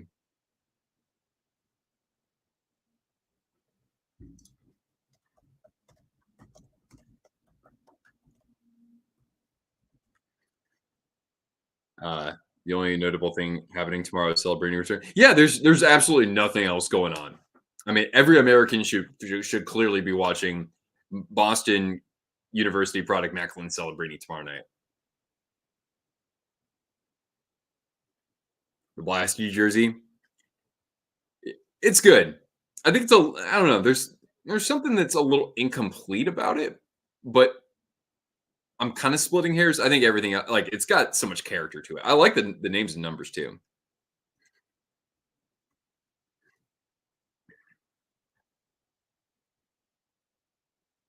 Also, the new Ducks jerseys, the home jerseys that is, are great. Avs kind of cool looking. Yeah, Avs homes jerseys, and they are pretty unique looking too.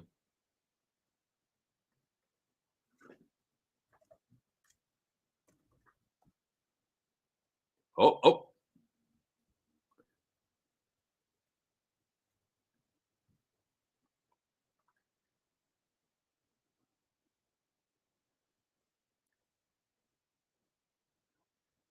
Avs need a goalie. But they have a yeah. What is his name? Anwin? Isn't he supposed to be pretty good? Oh, thanks, Brooklyn. Uh, here. I mean, personally, I would say Seattle. Besides, it's fun to choose a team that's not super good right now, right? But they're trending in a positive direction. Seattle, I don't know if they're that team, but like I want to say they're going to be that team. You've secured tickets for Sharks and Devils. Excellent, excellent. Is that your first game of the year?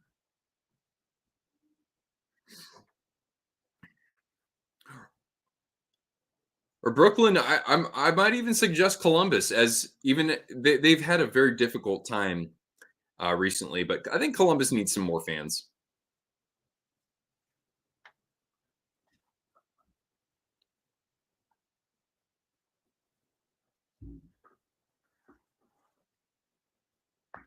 First, but not the last. Nice. I've only been to one WHL game, but I'll probably go to one at the end of next week. Yossi?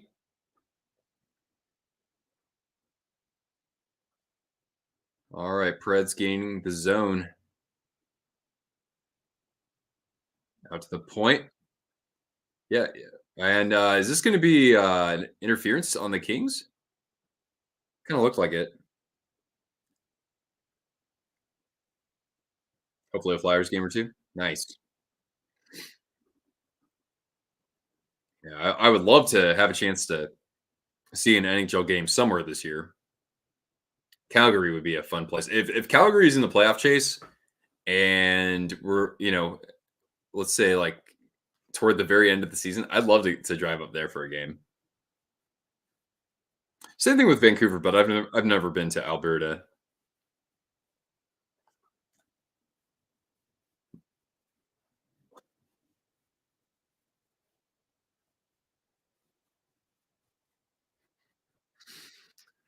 All right, so we're at a commercial break, and the other game's at intermission right now, of course.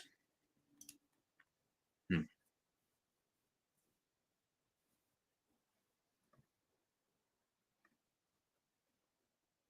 Actually, you know what? Since we're basically at a commercial break, I'm gonna use the restroom. So hold tight, guys. I'll be right back. Okay.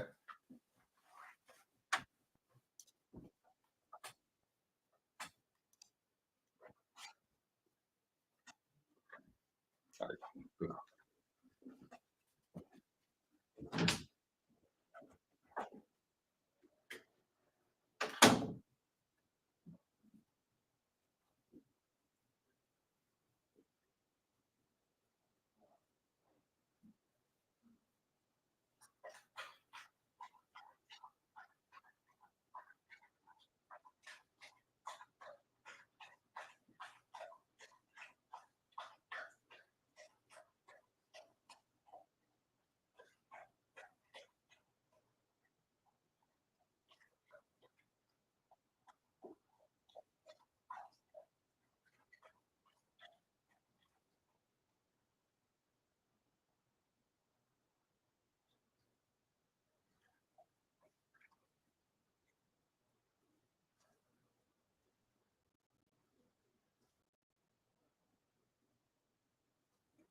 Hey, girl.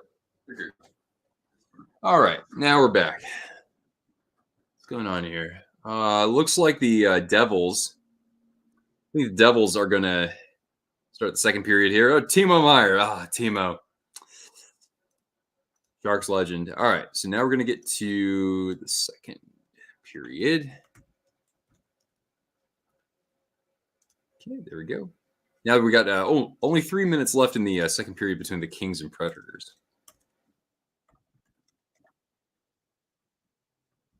There we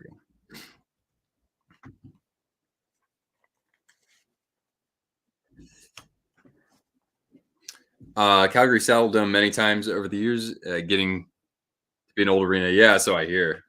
Not to mention the press box is in a very awkward location. It's happening on your birthday. Oh, really? The Four Nations is on your birthday? $700 to for a ticket though. Yikes! I mean, you know what? I pay $700 for though. I pay $700 to see the U.S. and Canada in the Winter Olympics gold medal game. That's what I'd pay 700 for.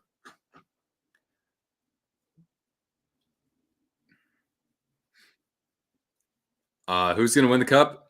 My preseason pick. I mean, it's not the most creative, but I had the Rangers over the Canucks. Like I still think that my prediction is very, very possible.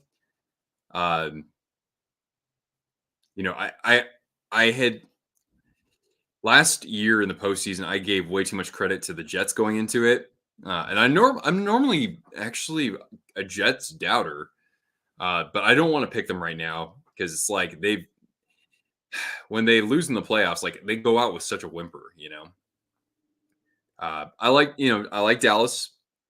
Um, and yeah, don't count out the Panthers from repeating. $180 for was that a lower bowl ticket? Hi, Cortana. Hi, girl. Justin, how you doing? How am I feeling about the Sharks? They have been much more competitive last few games. Yeah. Oh, gave your Canucks scare the other night. But the thing is that we just don't generate any like in the zone offense. It's all off the rush, if anything. Um, will Celebrating be back in the Calder race? I mean, it's kind of hard to say if he can produce at such a high rate because there have been some really good starts for various rookies out there. Kings versus Rangers final again, hopefully with a different fate. But yeah, with the Sharks. So yeah, I mean, there are some things I've been frustrated about. But I think with Celebrini back, they're gonna Kings maybe a chance here. But I think with Celebrini back, they'll find a little bit more of an offensive rhythm. Toffoli, oh yeah, Toffoli's been he's played his role exactly how we had hoped for. So he's proven to be a very nice signing in the offseason. Yeah. Oh, life in the east, he's the window train. Um. All right, so we have. Wait, is there going to be a penalty on the Preds? No, that guy just toe picked. 7.5 seconds remaining. Toffoli has been a gem. Definitely miss him. Oh yeah, that's right. He was a Canuck. Yeah, it's so funny because he was like there and gone almost. Should we be worried about Elias Pettersson? I didn't notice him all that much in that game over the weekend. It sucks because like I'm cheering for the guy, but yeah, I'm kind of concerned about him too. And I mean that's you know, of course you've got Miller and Hughes, right? But like you definitely need him. You know, you have somebody like Dakota Joshua out of the lineup for some time. He's back, right? Or he's coming back pretty soon. But like, you know, you have to have a little bit more punch up front, right? So yeah, it's been a little bit a little frustrating for them. And Pedersen, he has to be oh boy.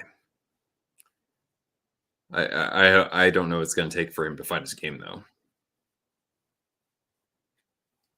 Open to suggestions on teams to follow along. Yeah, that's perfect. That's a great way to go about it. Where's this that Panda song from? Oh, season 3. But yeah, the Sharks. It's been frustrating, but there have been some things that I've really enjoyed. I think the goaltending for the Sharks has overall been very good, and like I said, yeah, Toffoli and the Lunds, right? So Eklund, Zetterlund, and especially Mikhail Granlund. Will Smith,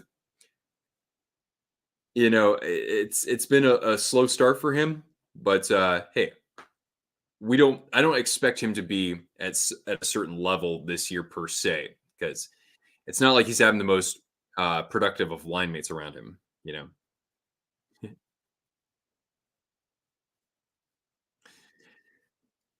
Um, but yeah, I mean the Sharks they could get the first overall pick again. I'm not like cheering for us to do that though.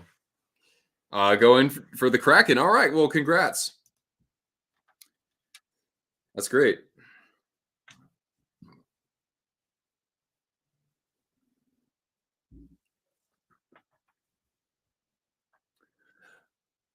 Oh, good save there from Allen.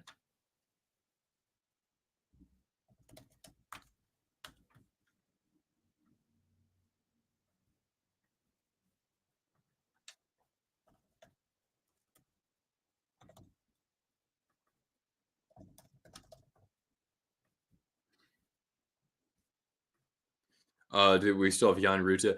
Yeah, we do. I don't know if he's under contract for just this year. I think he is.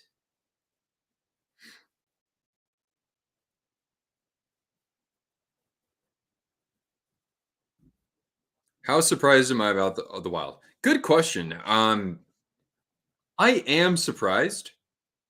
Not a ton, even though I didn't even have them making the playoffs. It was something that I was like, okay, the Wild, if there are a couple of ifs with that team, but if those things go right, they could actually be like a very solid top 3 team in that division. And yeah, things have gone right for them. I mean, Gustafsson looks like the goalie from 2 years ago, which is great. Um, I'm glad they got Spurgeon back in their lineup.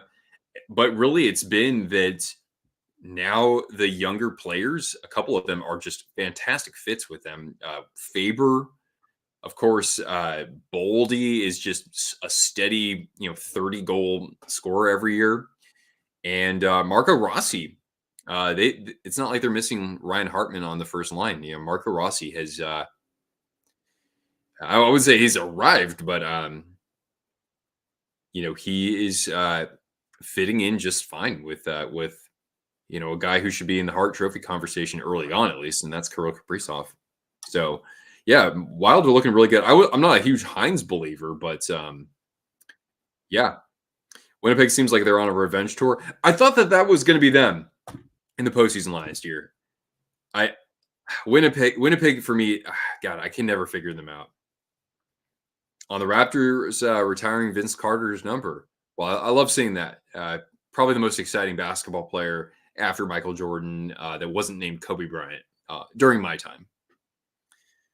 Vancouver, you don't know what's going on. I mean, the thing is that in their division, they're actually second if you look at points percentage. So we were talking about Pedersen, of course, but Lankinen's played well, and yeah.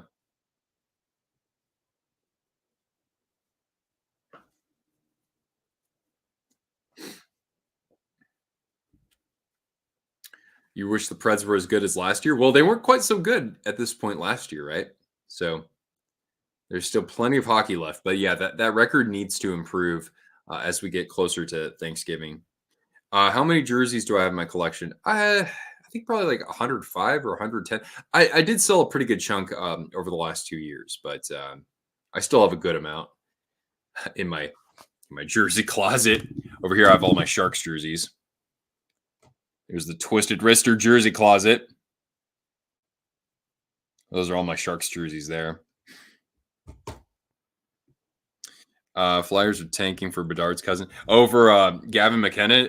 Doesn't he lead the WHL now? Or at least among like rookies or whatever?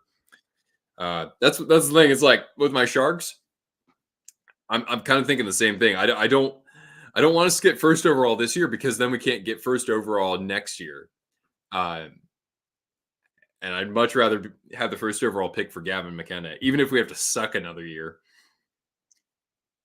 Their shortcomings are being hidden. Scott,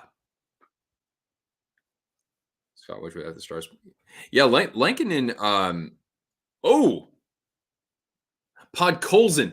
It was Podkolzin who pounded Lausanne. That's who it was. A lot of football. Yeah, I only collect hockey jerseys. But yeah, Lankinen last couple of years has been really good. Favorite Sharks jersey I have in my collection? I'd probably tell you it's the I have the 25th anniversary jersey, which was the original teal jersey, like the original logo, but it is the darker shade of teal.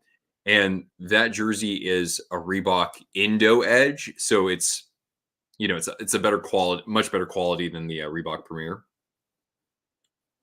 Reebok Premiers.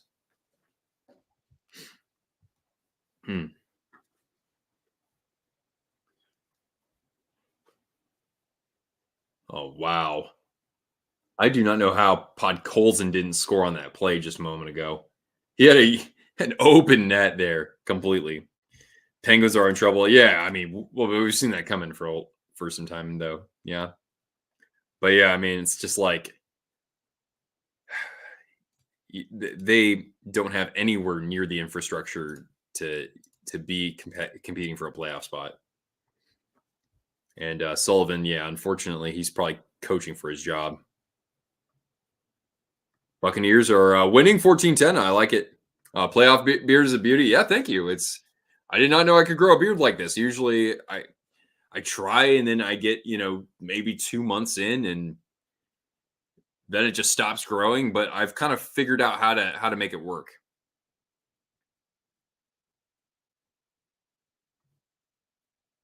Oh, looks like Jeff Skinner, or is that Hyman going to the box? Well, the Devils are going on a power play.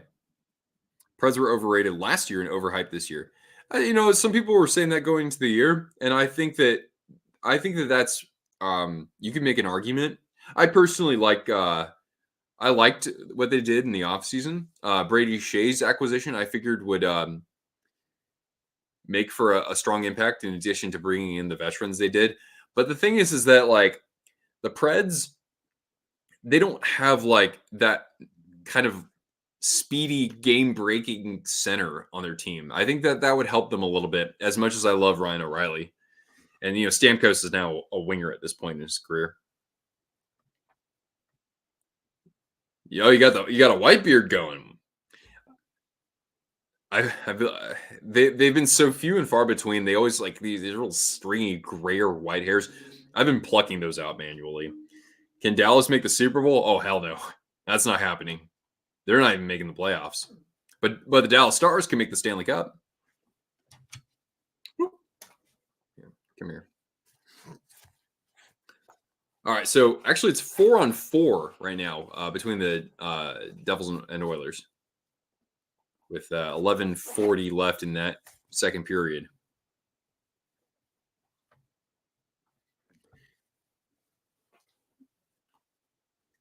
Draisaitl steps up when McJesus is out. And I know that he was a little banged up in the playoffs last year, but Draisaitl, chance in front, shot, and saved by Allen off the stick of Bouchard. But yeah, Draisaitl in the playoffs is beast mode, man. What happened to the Stars? Well, they've lost their last 2 games, but otherwise they've been very good. By playing Tommy DeVito last year, and won meaningless games and lost out to Jaden Daniels. Not to mention, Ed Donatel is the reason why Daniel Jones got the contract that he did for that playoff game.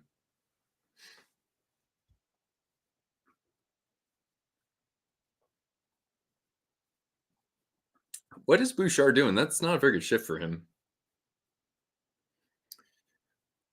Oh, a shot. And did Picker get a piece of that? I don't think he did, but we're down to 10:25 in the second period here. And we're at, of course, second intermission between the Kings and Predators. Oh, really? I don't even know who this guy, Kolosov? I don't know who he is. Darnell Nurse now trying to get in. Good back check. I don't know if that was. No, I was going to say Marino. He doesn't play for New Jersey anymore. Here's Luke Hughes on the rush. At the dot. A shot off the side of the net. Mini wild dressing like the North Stars more often now. I know it's a good look. I love what they did though with the forest green during the Adidas era. The North Star stuff does look pretty damn schmexy though. I love the the green and yellow combination, but Minnesota teams they shouldn't be doing that anyway.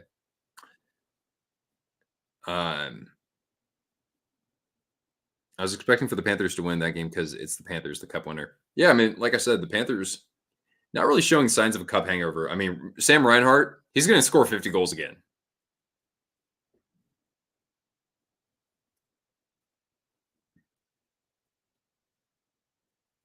This game has definitely opened up since we had 4-on-4.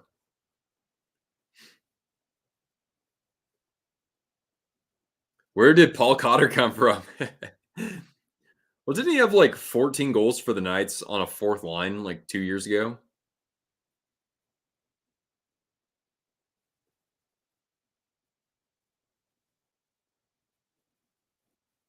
Oh, maybe a 2-on-1 for the Oilers? Oh, and a save sprawling there was Allen. Derek Ryan, Spokane native, did not get a very good stick on that, though.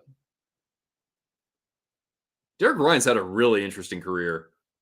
The guy played, he played junior with the Spokane Chiefs. I actually have a bobblehead of him behind me. If you can faintly see it, it's that little red one right here. It's my Derek Ryan bobblehead. Played junior with the Chiefs. Then he goes to college in Canada as an American, that you don't see that too much for NHL players. He plays overseas in Hungary and Austria, and somehow he gets into and then he somehow gets to the AHL, maybe the ECHL, but definitely the AHL, gets called up from there with the Hurricanes and has largely been on an NHL team since then. But he played his first NHL game, I think, when he was 29. He's been a really interesting, very interesting player over his career. Who knows, guys? If Derek Ryan retires at the end of this year, maybe I can find a way to get in touch with him and get him on the show. Saros is a top 8 goalie. I mean, I think talent-wise, you could say he's even better than that. I mean, he's a Vezina Trophy finalist, and deservedly so. You must have missed a lot. It's just 1-0 in both games, so you haven't missed a ton.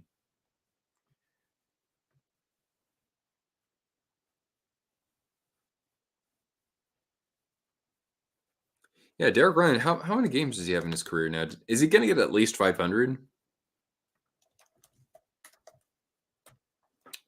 He's got 580. That's amazing for a guy who was playing hockey in Hungary. What player on Seattle should you cheer for? I love Matty Beniers, but you should also look at.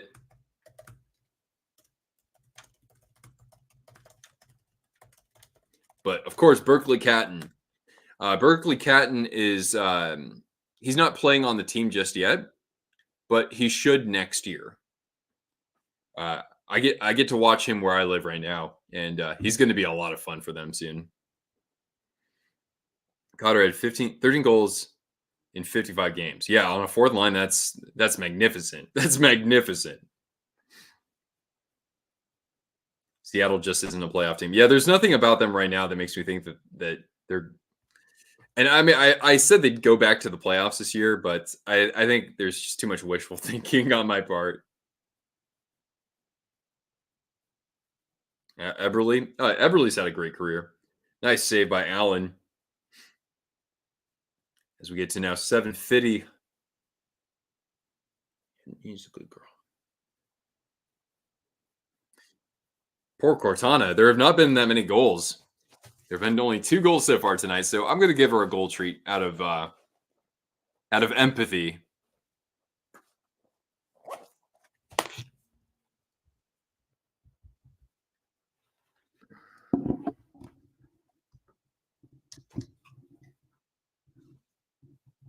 All right, good night there, Riley, and good luck with the start of your season. Okay, there we go. Oh, and the net's off here. Jake Allen's been busy, and he's made some good saves, some very good saves. Man, I don't think I've been hydrating enough today. Wait, my drink has Powerade in it.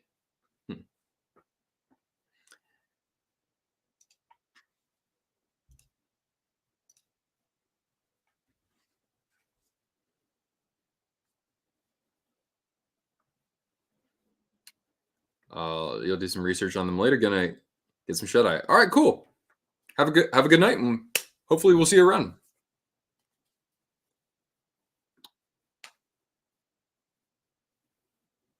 Wait, is it Star Wars night for the Predators? Those promo jerseys are pretty nice. I like those. Vince Dunn and Burakovsky. Yeah, sometimes I even forget Burakovsky's. I'm sorry, but like sometimes I forget he even plays on the team. Has he? Oh, he's been healthy every game. Oh, he has 6 assists but no goals. I remember him getting scratched in the playoffs during the Avs Cup run. Then he comes back and like had a huge game coming back. How fun was that Avs Cup run a couple of years ago? I mean, like man, when they were on, that team was a spectacle. Yeah, Star Wars night. Okay, yeah. Yeah, those are some good promo jerseys. And now we're down to about I didn't sleep that good last night. 6:30 here in the second period as we get underway with the third period between the Kings and Predators. So I'm going to switch my audio back to that so I can tune in a little bit more with better concentration, I suppose. Bucks are still up 14-10. Nice. Yeah, you'd almost think the Bucks should go to the Super Bowl by default if they can beat the Chiefs and the Lions.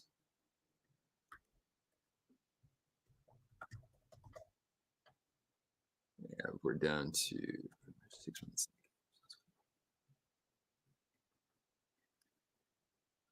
You watched Makar in college, so you definitely like the ad. Oh wait, and Kevin Fiala has extended the lead to 2-0, so we will give Cortana another goal treat. Well, that was quick.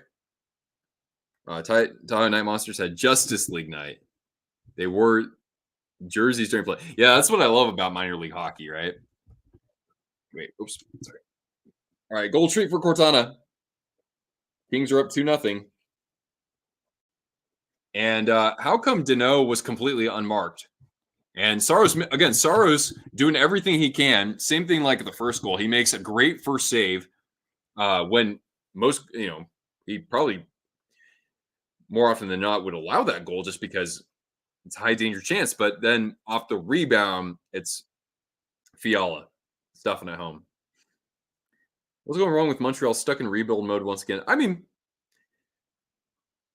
I haven't been watching their games, but it's like I'm sure that there are a lot of fans thinking they would take a significant step forward this year. I figured that they would improve, but that you just wouldn't necessarily see it on the scoreboard. But yeah, there have been a couple of nights where they've Gotten kind of humbled, right? Hmm.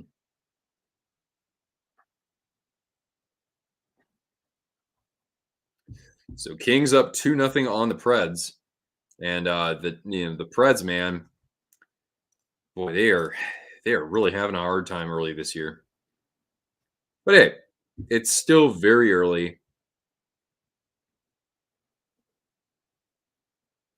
Free Kirby Doc. Yeah, so has Doc been healthy this year?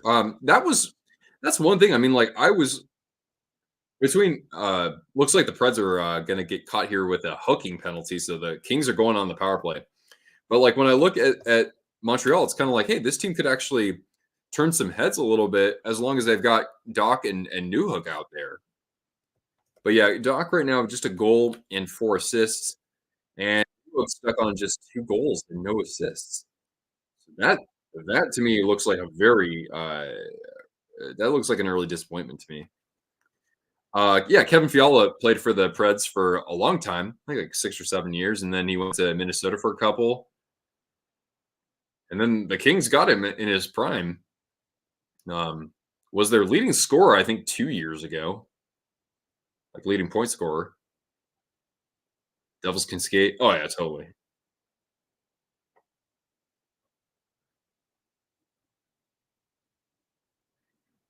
Preds another canceled YouTube concert. Yeah,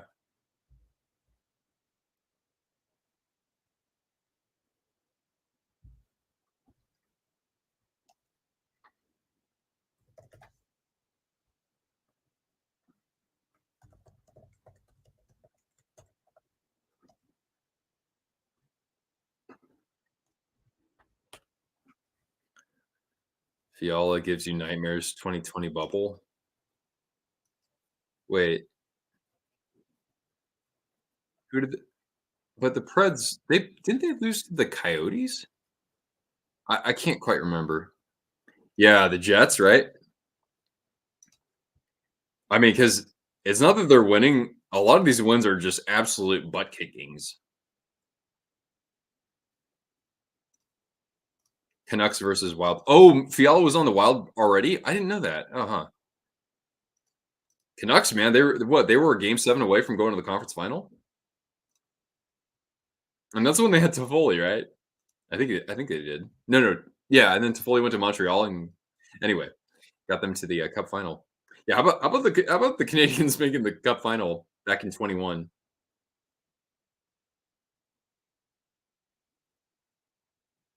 All right, Kings on the power play for another 50 seconds. Shot ramped off a stick, collected by Fogel. Nice clear. Oh, Preds almost had a chance. Almost a breakaway there. Need some chapstick. Ooh. By the way, in our other game, we've got looks like we're getting a penalty to the Oilers, I think. Well, you can't score unless you shoot the puck, and the Preds only have 13 shots on goal. Their power play has looked terrible.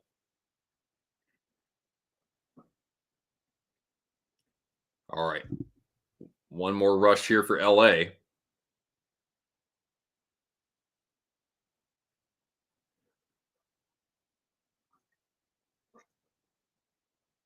Hmm. Yeah, so the Devils on the power play, and we're back at even strength here in Nashville.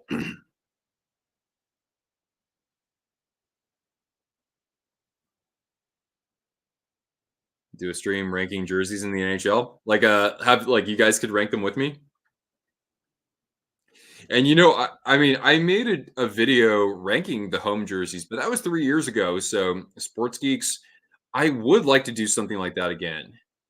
Um, I've been doing some other stuff outside of the channel recently that's kept me busy, but if I get back into things, I think that's one topic I definitely want to cover. Will Ovi pass Wayne this year? I still don't think so, but he's off to a really good start. He has the same number of goals through 11 games that he did in 34 games last year, so that's good for him. Also, the Devils have struck on the power play, and it was Jesper Bratt. So it's 2-0 in both of our games, and Cortana will be rewarded with some more organic apple. But yeah, Newmander. I don't think it's going to happen this year, but I would love to see that. So then that way he's not just like crawling over the finish line next year. Um, I mean, I think he'll be within like 7 or 8 goals by the end of this year, though. Brett earned that goal.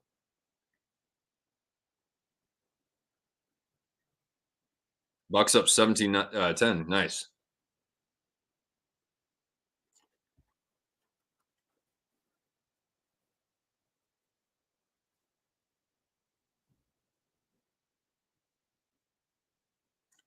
Yeah, Pickard's made some nice saves though in this game. Actually, so is Allen though. That's the thing. In this battle of backups, Allen has definitely showed up. Shown up.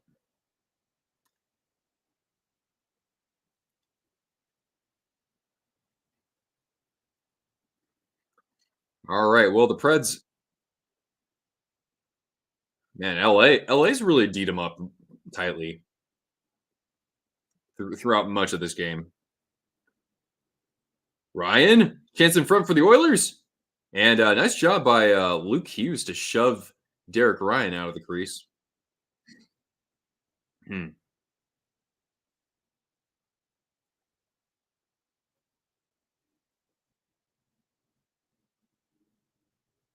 All right, down to 15 minutes in regulation for the Predators.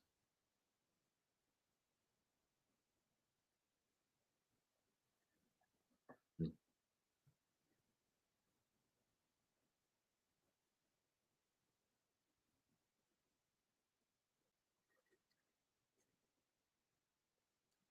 Nice save by Saros off of Trevor Moore, and he'll cover up.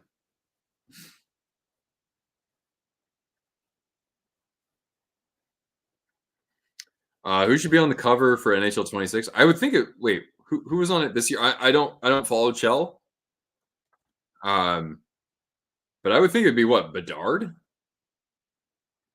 just because of marketability. Boy, the last game didn't get very good. NHL 25 did not get good reviews, did it? Time for Pickard to go take a shower.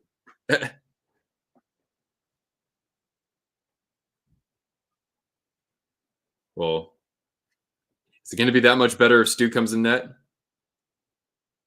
All right, good night, sports geeks. Jack and Quinn. Oh, yeah, the Hughes brothers for this year. So yeah, I would think Bedard would be one of the front runners. Has Kucherov been on the cover yet? I don't think he has. Oh, Byfield had. Oh man, I'm surprised he didn't get that on net. But yeah, I would think Kucherov should get on the cover. Kachuk brothers, yeah, that would be cool too.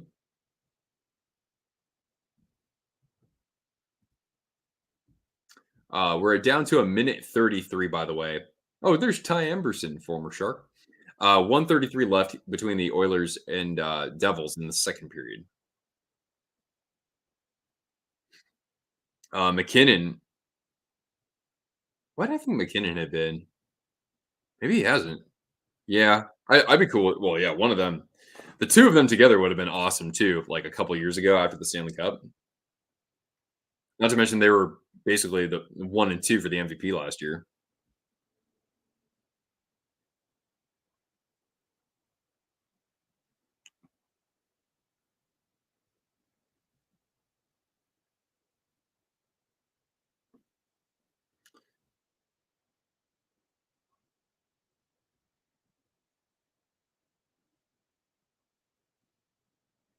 Oh, here's a chance in the slot. And covering up the loose puck there was Kemper, who has made 22 saves tonight. NHL 27. How about so we get let's say 26. Yeah, Cooch McKinnon, one of those guys would be great. NHL 27 should be Bedard. NHL 28, Macklin Celebrini. Let's go.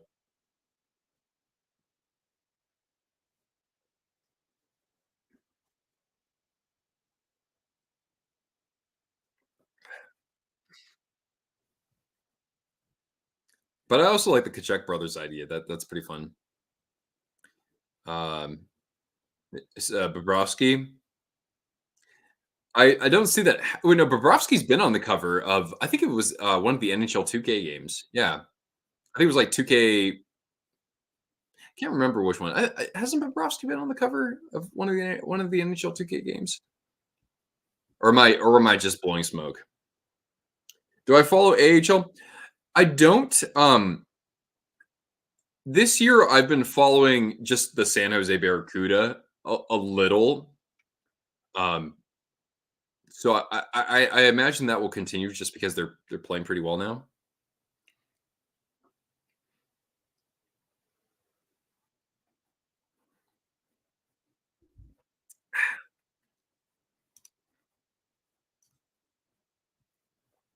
Yeah, but for some reason I thought Bobrovsky was on the cover of a game.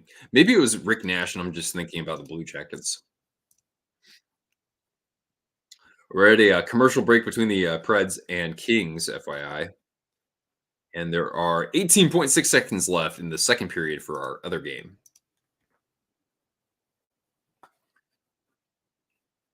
12:45 remaining in regulation between the Kings and Preds.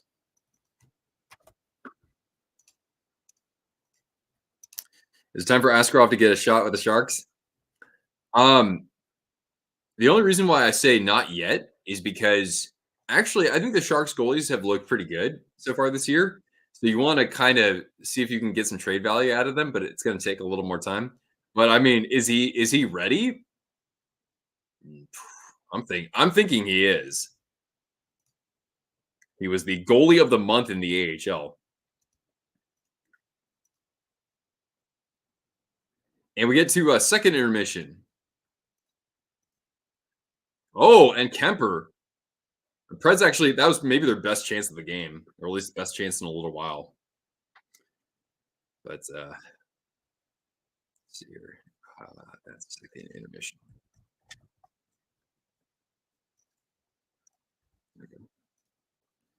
What will Utah be named? We won't know until, well, we don't know yet, but that was their intent. So obviously we'll know before next season, but there's no immediate timetable. But just based on what we've observed, it likely will be the Utah Yeti, but I can't say that that's final.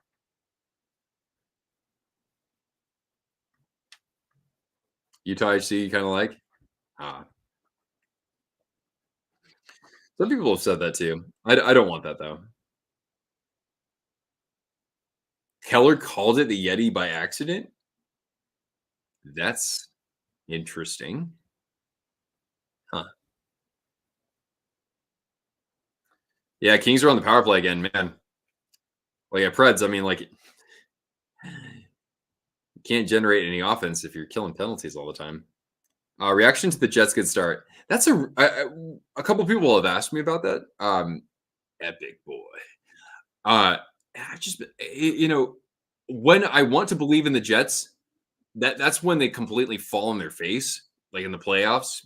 It's just how they always go out. It's always with a whimper. So it's like I'm kind of thinking, so what? But at the same time, going into this year, I said like the Jets are going to fall off at some point. Like it's stale, right? You got the same core players. You know, nothing's happened already. Like they haven't gotten over that hump yet. They haven't gotten close to taking their game to the next level. I don't think that they're going to be able to. And here they are, just absolutely wiping teams out. So this might win them the division. Although I still think Dallas is the team to beat, but it's like I it's almost like I have to see them win a playoff series to actually believe in them. Just because we've seen this before, like last year, they had a really good start too. Not quite this good of a start though. But yeah, if you have an opinion on this, I'm happy to hear it because I need to learn how to actually analyze that team. Now you're checking in from Canada. All right, cool. Welcome. I appreciate that. See Jay-Z. What's the score with the Preds and Kings? It is 2-0 Kings with 10:37 remaining. So many penalties. Yeah. Hmm. They have definitely been the less disciplined of the teams. At least the penalty kill does look pretty good tonight. Preds actually came into to this game with the second best penalty kill.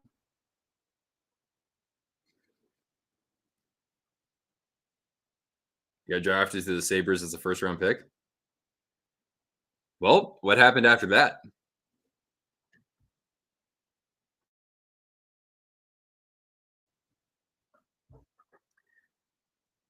Still still says second intermission. It is second intermission with the Devils and Oilers though. Yeah,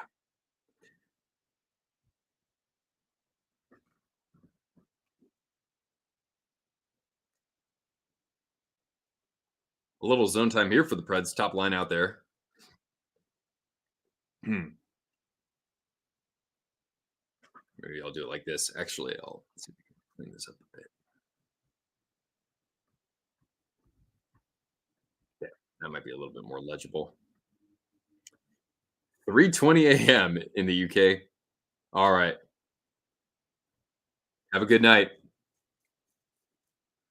Oh, we're 16, 1 and 2 right now. And I lead the league in hits with 109 and a lot of assists.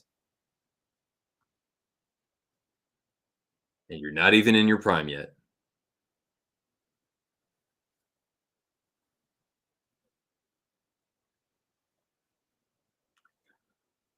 Well, Nashville's had more zone time as this period has progressed. And nice strip there from Trevor Moore, it looked like. Or was that Kopitar? Oh, you're a rookie. Okay. Wow. And you lead the your league in assists. That's fun. All right. Off the rush. Here come the Preds. Evangelista. Back pass. Bro. Who is that to? And there are some boos that rain down from the crowd. And I can understand exactly why.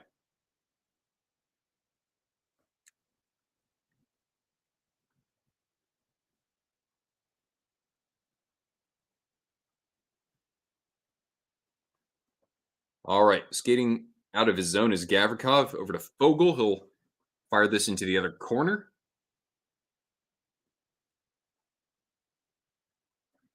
Down to 750 in regulation.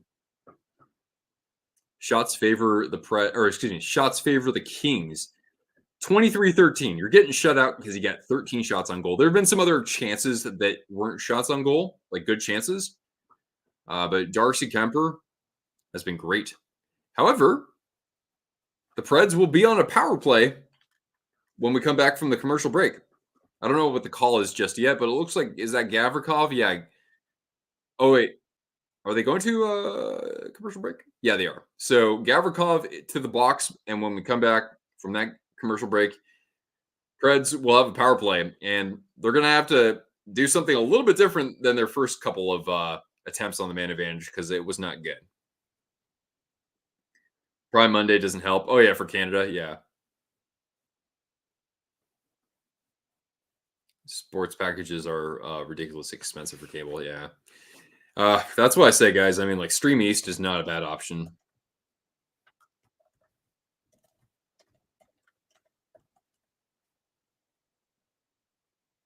It's still trying to find his way. Yeah, you've got a little bit of, Holtz.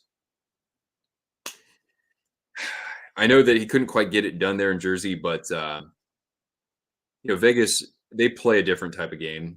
I think that he can find. It's all about like him filling a certain role with that team, and he doesn't have to be scoring 25 goals necessarily out the. He doesn't have to be producing at that clip immediately. Hmm.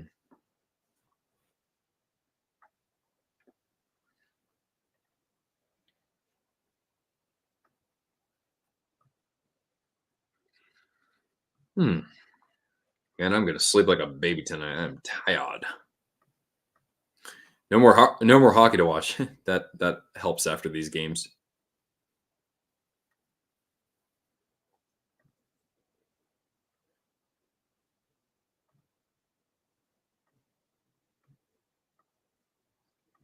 Holtz was a late sleeper pick in the draft. Yeah, like that's a good place to roll the dice on something like that. Who's going to win this? Says Ashish. I mean, I think the Kings will hold on. As for this other game, can the Devils or can the Oilers come back against the Devils? I think that can happen, but yeah, I think that there's a good chance both road teams tonight come home with the victories. Mahomes a wee Costa. He's down. Oh, that's not good.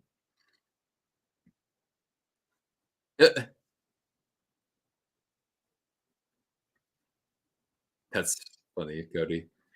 Yeah, Ovechkin's off to a pretty good start this year. He's got 7 goals. It took him 34 games to get to that point last year. But of course, Nashville here does not want to shoot the puck. They could use an Ovechkin right now. They're going to bring this into the Kings zone. Here's Forsberg, the half boards, and not very good. Of course, you got to credit the Kings too for what they've done from a pressuring standpoint. Non-contact injury for Mahomes. That can be very ugly. That's anything from a hyperextension to, well, I know what happened to Teddy Bridgewater years ago. And now a high sticking call on Marchessault. Jesus. This is ugly.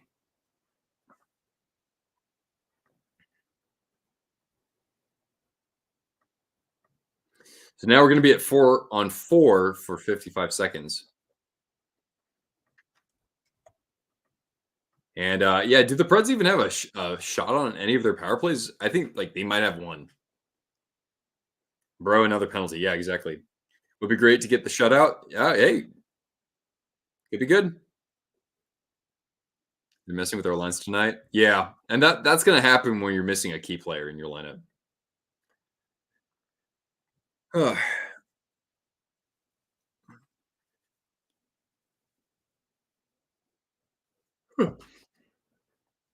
All right. Yeah, the Kings can just like Jordan Spence was going into the zone, then he decided to pull up and just play the puck back. Now the Kings can just hold on to it. Kempe and easy pad save there for Saros.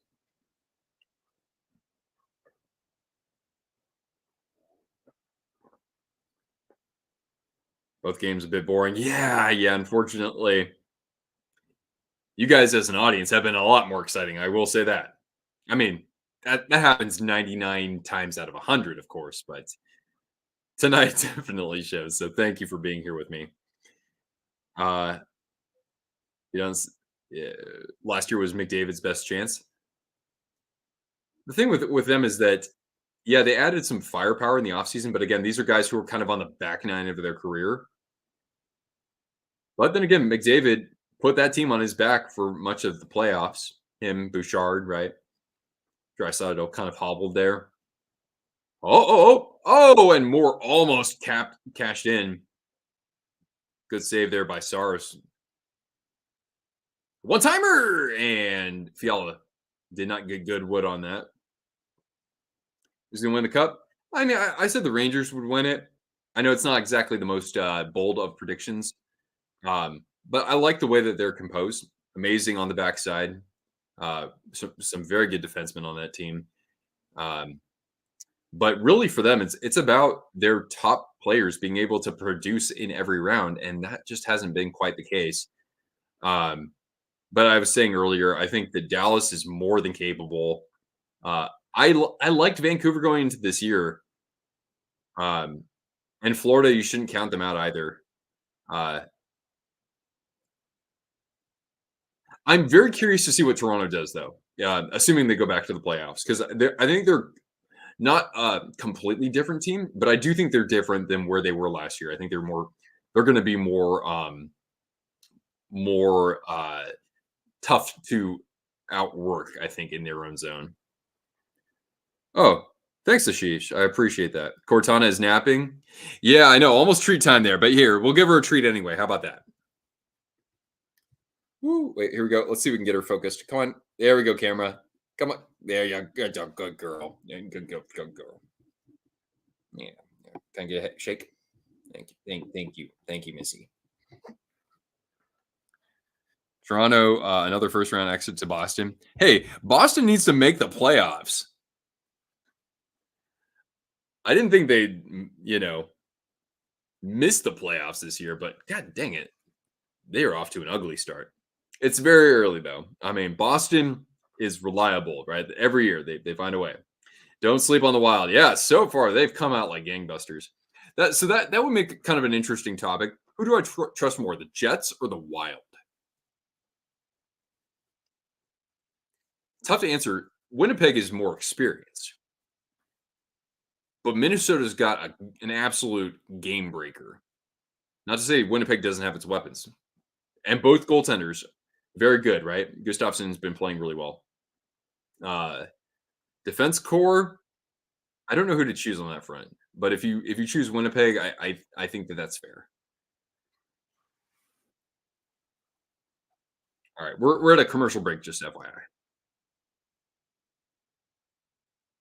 Looking forward to the Four Nations face-off. Yeah, me too.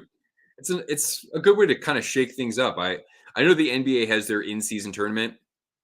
I think I like what the NHL is doing though, or what we're seeing pro hockey. Wild hands down over the Jets. Donde está Cortana? Oh, I just showed her a moment ago, but we'll go back. And there she is, Christine.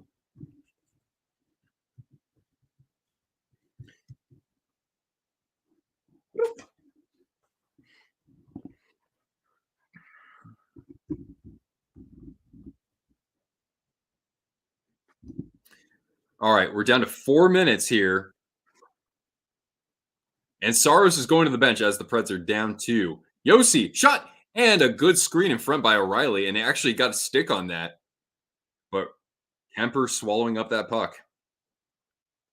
Wild have great depth on defense. Yeah, then again, like I'm not the expert here, but like you got what? You got Faber, Spurgeon's back in the lineup, Brodeen, Middleton, and then they have what? Like Bogosian is out there for them, and who's the other guy? I know they used to have Goligoski, but anyway, Wild's power play is phenomenal. Yeah, they've got awesome weapons for their power play. I don't know about like the second unit, but you got Kaprizov, Boldy, Rossi.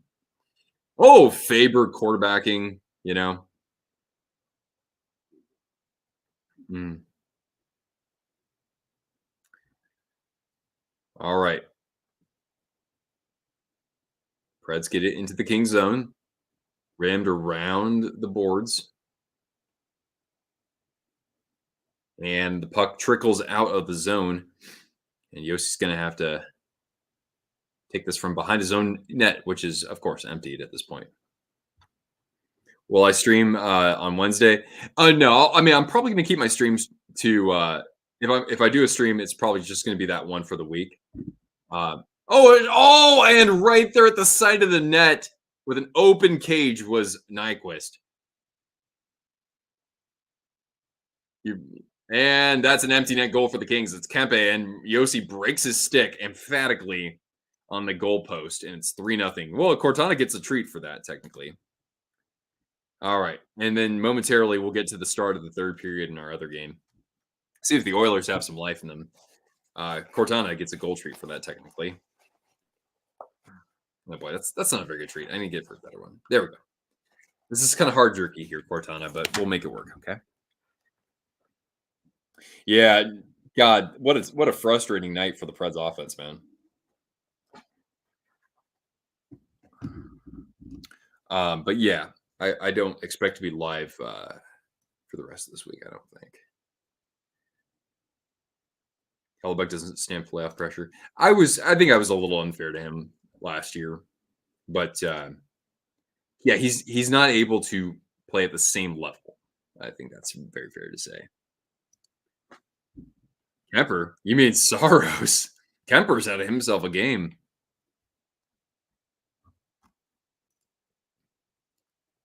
Oh, geez, and now down on the ice is, yeah, Tommy Novak. Yikes. What a train wreck this is becoming. But don't forget, guys, I mean, look at the Preds last year. It wasn't as bad at the start as what we see right now, but it wasn't good. And look at where the Oilers were to start this year, last year, right? The Oilers had like a what, a 1-9-2 record or just something atrocious like that. And you know what happened from there. But I don't know if this means Andrew Burnett's job could be on the line. It's only his second year with the team. Hmm. By the way, the Oilers out shooting the Devils 23-13. I wouldn't have thought it would have been that skewed. So this game will wind down in just a couple minutes. I'm going to turn our attention to our other game, though, because, of course, the Oilers have 20 minutes to work with here as we're now underway with period number 3.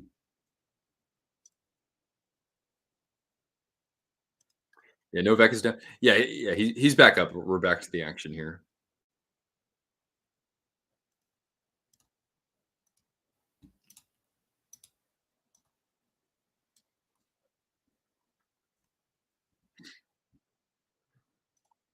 At least we got some physicality in this Nashville game. There was a couple of scrums, fights.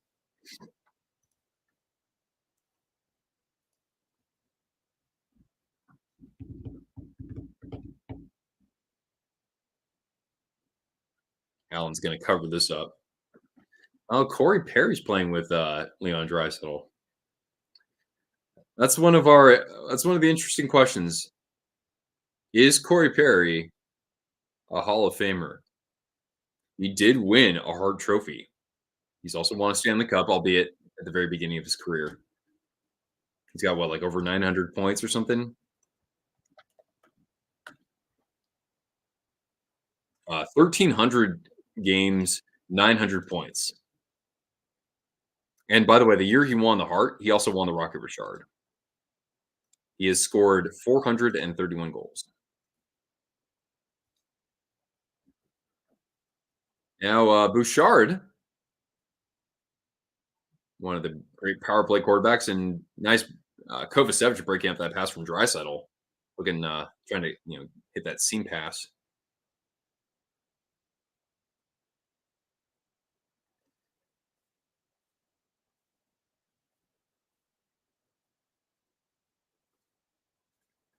All right, Perry. Oh, nice little deke there. Oh,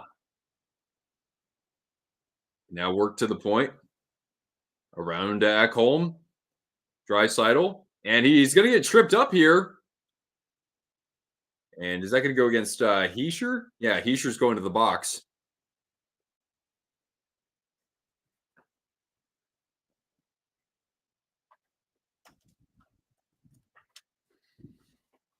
Oh, excuse me, that was Timo Meyer, not Heischer. Leon, why do you have to do my boy Timo Meyer like that? It's that whole Switzerland Germany thing, I guess.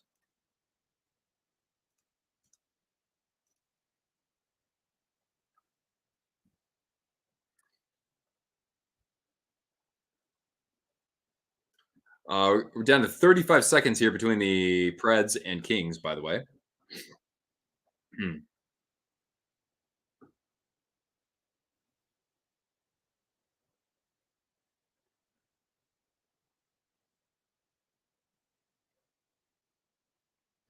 Oh, Rick, we've got ourselves 2 shutouts.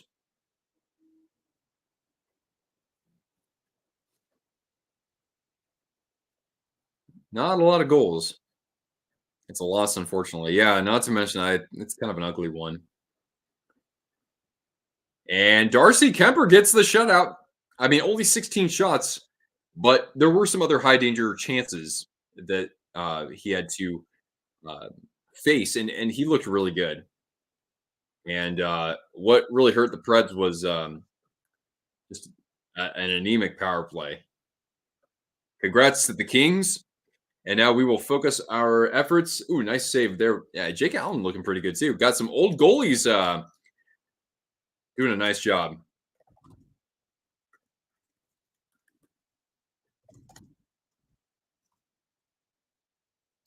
18 minutes left in regulation. We had to win this game after that embarrassing loss to Chicago. Oh, I'm sorry. Oh, for the Kings. Yeah, they've looked pretty good this year.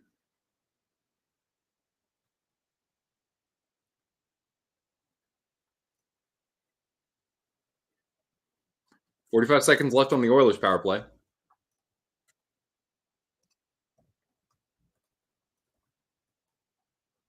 Here we go. Full screen, baby. Now Bouchard's shot and save there by Skinner. Or not Skinner. Allen. Jake Allen. That was a signature Bouch bomb that we had. And here he is again. And stripped there by Eric Howla. Have I watched Shorzy? I have, yeah. I've seen all of it so far. Or everything's been released. It's gonna be I mean, I won't, no spoilers, but it's gonna be interesting the direction that they take for the next season. All right, now we're back to even strength. And Jeff Skinner. Palat trying to keep that alive. A battle in the neutral zone as a devil goes down. It's Palat, no call. Preds look rough, yeah. Yeah, pretty much, man.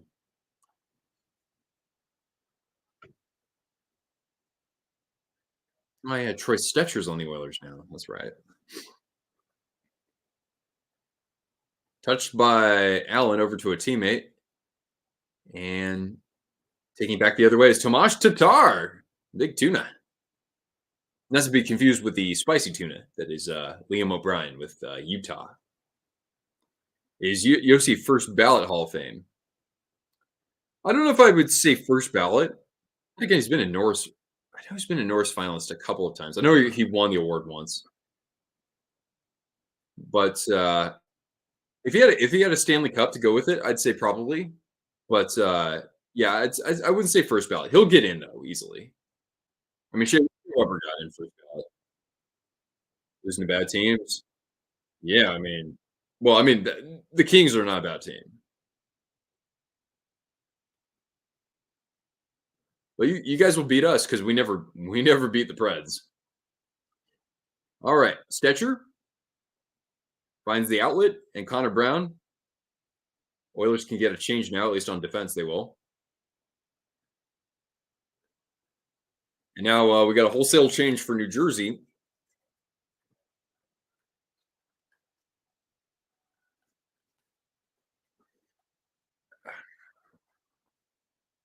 Oilers skating this out.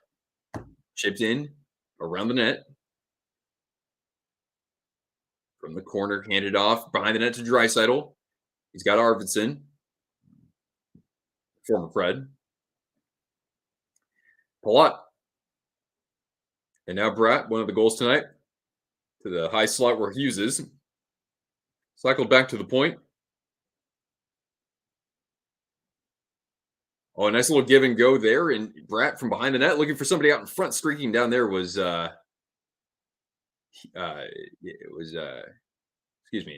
Hughes.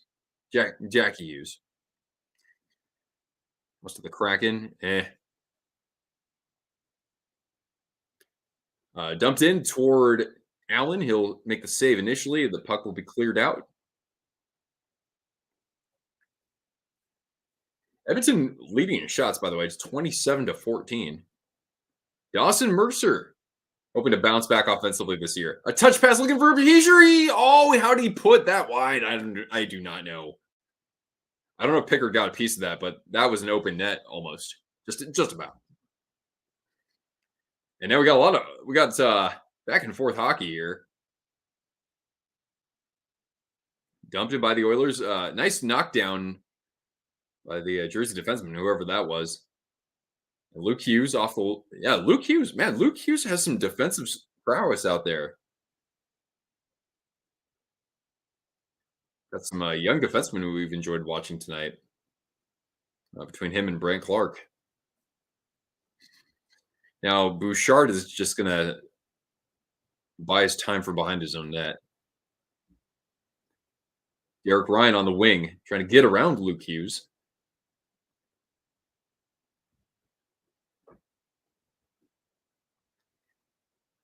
Loose puck, and Howell looking for the point, or looking for the outlet. Dumped in by Tatar. Ooh, boy. Nice collision behind the net of the Oilers. Paul Cotter, that's right. Welcome back, Cotter. Devils able to skate this clear as we get down to about 12 and a half.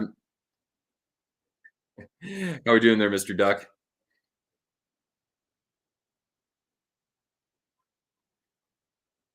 And Oilers are going to regroup here. Stetcher, a loose puck. As Palat flips it over to Jack. Intercepted by Stetcher.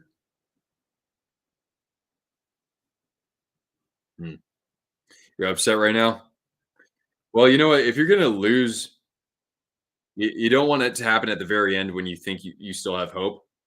Like a couple nights ago, my team lost in the final minute. Like we tied it up with the empty net, and then we allowed a goal with like 45 seconds later. Chiefs take the lead on TD pass. Yeah, typical Kansas City Chiefs narrative. They don't look like that good of a team, and then they somehow find a way to win. 23-17. All right, Devils dump this down.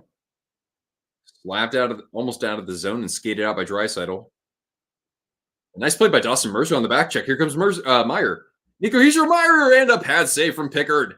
He robs Timo Meyer. Another chance, and Hamilton's shot ramps out of play.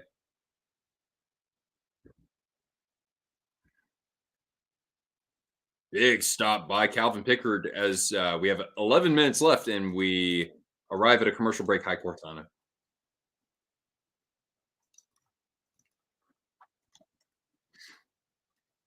Goes.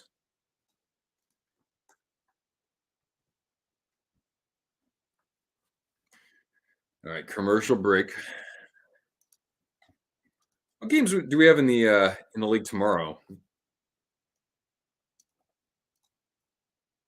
So schedule tomorrow. Let's see here. What are we got? Boston and Toronto tomorrow.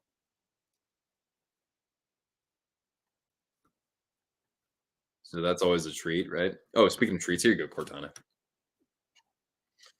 Senators and Sabres, Flames, Canadiens, Flyers, Hurricanes, Islanders, Penguins, Blues, Lightning. I guess the best game tomorrow might be Kings and Wild. Kings off to pretty good starts. Of course, the Kings coming off back-to-backs, but they didn't look like they were too phased tonight. Utah taking on Winnipeg. The Jets just sizzling. Kraken, Avalanche, as Arturi Lehkonen is going to be back in the lineup. That's fantastic news. Canucks and Ducks, and then Blue Jackets and Sharks. So really, the game of the night, I would say, is Kings and Wild, probably. Kraken versus Avs. Kraken got to score some freaking goals. Sissons ran into Novak, and you don't know what happened. He couldn't score. Well, how about when the puck skipped over Nyquist's stick?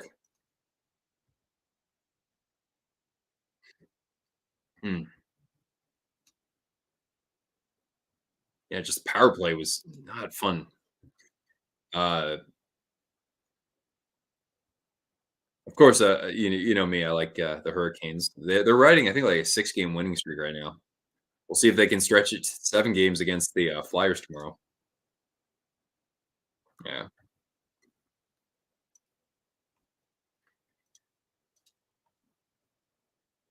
They can score goals, just not this Friday. So you're going to be there.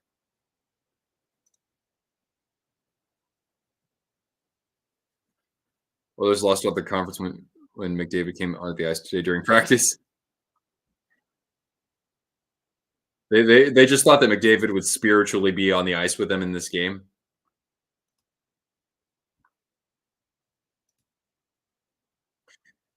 So yeah, it sounds like Mr. Duck is also a Preds fan. So we've had several wonderful Preds fans on the breakaway. Meyer scores backhander in alone, man. Timo Meyer, give me fuel, give me fire, give me freaking Timo Meyer. Let's go. 3-0 New Jersey. All right, let's give Cortana a treat. Timo time. That's right, Alex. There she is.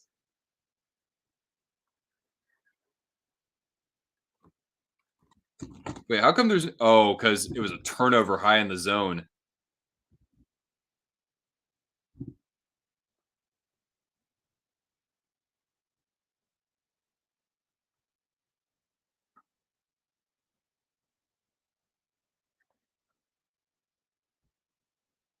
Timo Meyer, his sixth of the year. A couple years ago, he scored 40. Vegas and Edmonton on Wednesday. Oh God, that's a great reward for the devil or for the Oilers. It's like, hey, we can recoup our losses. No, we just have to play the division winner. Hmm. Reds fans going back and forth. Yeah, that's the worst when you lose and then like you notice that in the in the Twitter or or YouTube or whatever, it's like then the fans start going at each other for whatever reason. Looks like the Bucks are gonna take the L on this one, huh, guys? How much time is left in that game? 3:37. Third down and 16. Eek. In other news, even though I don't really follow the NBA too much, the Golden State Warriors are 6-1. Maybe I should follow them a little bit more closely. The better win. Yeah.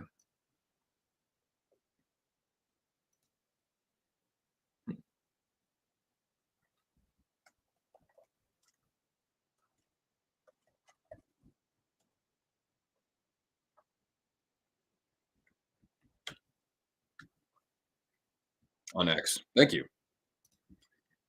Huh, I wonder if I can get to 1,000 followers maybe by the end of the season. I don't know. I don't do too much on X, but I have some fun on there once in a while.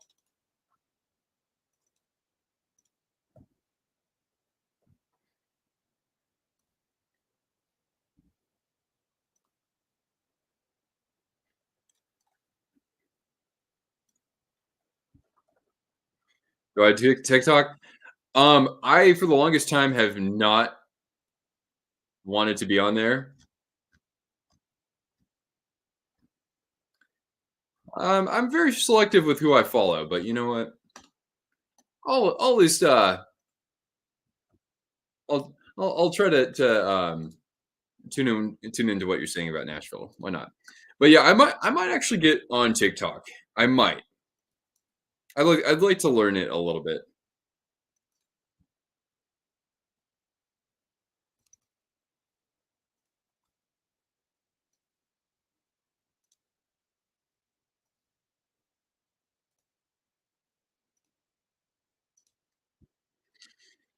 10 minutes left here,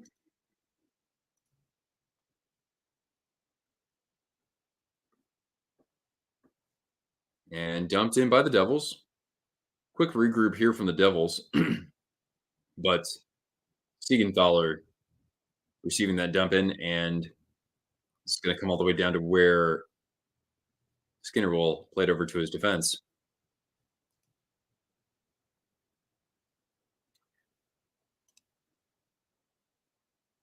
Oh, that was a good setup there from Drysidle, but good tie up there from the Devils defense.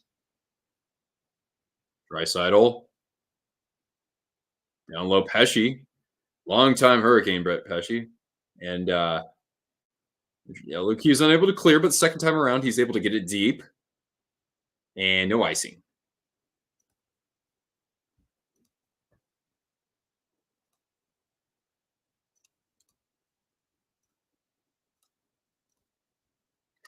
Who's going to win the Vezina? Ooh. Oh, nice shot from Kulak, but saved by Allen, and then he'll cover this up on the bid from Nugent Hopkins. First time I've really noticed him tonight. Vezina, you know who we should not count out, even though their team is not going to make the playoffs, is Lukasz Dostal for the Ducks. He's off to an incredible start. I would think, obviously Shesterkin's going to be right up there for the award, and Igor looks fantastic this year. So I don't know. I'd probably say Shesterkin's going to be at least a finalist.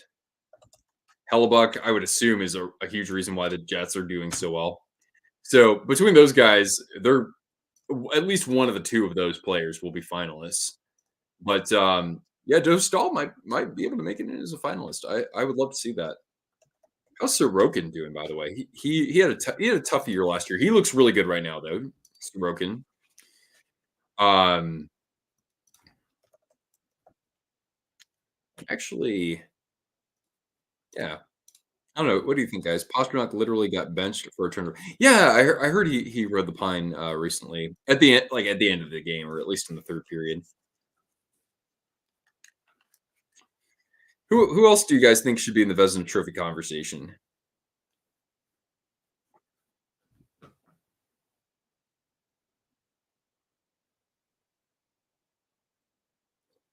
How's Vasi doing so far? I know Tampa's scoring goals. Okay, Vasi's doing okay. He's got a 906 save, 2.54 goals against, and he does have a shutout. Ottinger, yeah. Yeah, actually, I don't know what his numbers are, but I did watch 1 or 2 games of him, and he looked excellent.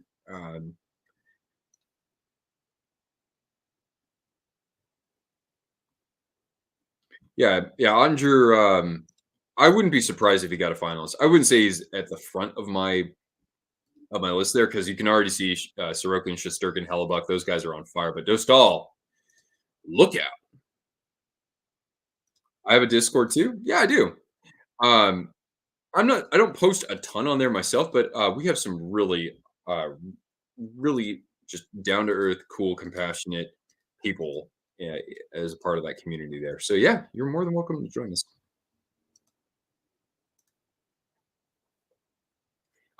Just read the Discord guidelines for our server though. Just to keep you in the loop about that. That's important. Aiden Hill not off to a great start, but by season then he'll be fantastic. We will see. Markstrom been going crazy. Really? Has he popped off pretty good?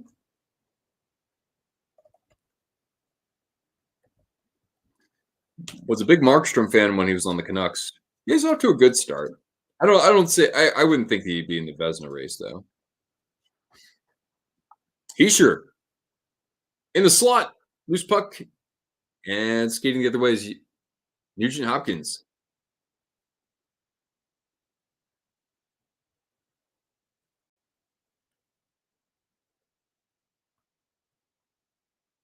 Demko? Well, Demko hasn't played yet, so it's like I can't say. I have to see how he looks after coming back from this injury.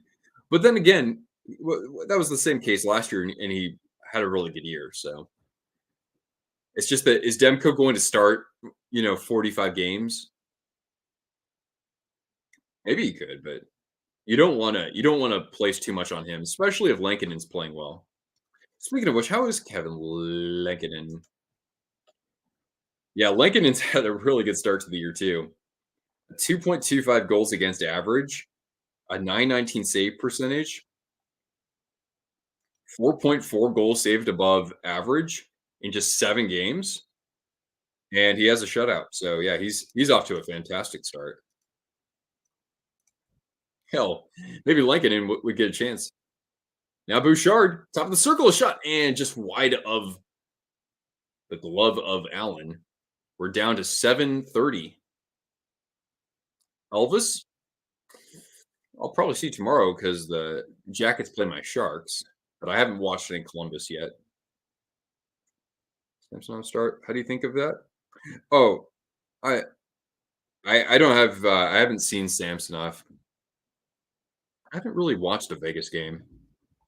I don't think. No, I really haven't yet. Adam, what's going on? Canucks fan here. Just wanted to say hi. I've been kind of impressed with my Sharks this year. They're building something exciting. I mean, there are some things that have stood out that I'm enjoying. There are still some systematic kind of frustrations with them basically playing 2/3 of the game in their own zone, but um, other people seem to be pretty satisfied versus how they were playing last year, and that's good when you have a new young head coach. And great to have you here, man. Thanks for joining and commenting, and obviously uh, hanging out with us and watching my stuff. Um, Here we go, Cortana. Let's give Cortana a treat here. Sammy's been good though. I haven't been like a big Samsonov fan myself, but I was saying earlier, if you're a goaltender and you go to Vegas, you're probably going to have a good time there. Like Brissois was pretty good there when he was healthy, right? Logan Thompson, for the most part, played pretty well. Mike Smith withdrawal. Well, it's not like Calvin Pickard is, you know, trying to deke players out of their skates. First time in a while where I see the structure as well. It's good to see a team like that fight to get back to who they were. I mean, I think for the Sharks, what I've said before that, like, or at least with members, I've been talking about like how I can finally see the roadmap for them. With how they've composed the roster, and Greer has had some very creative moves, albeit some of them are one or two of them have been pretty wild or very they've come at unexpected times, right?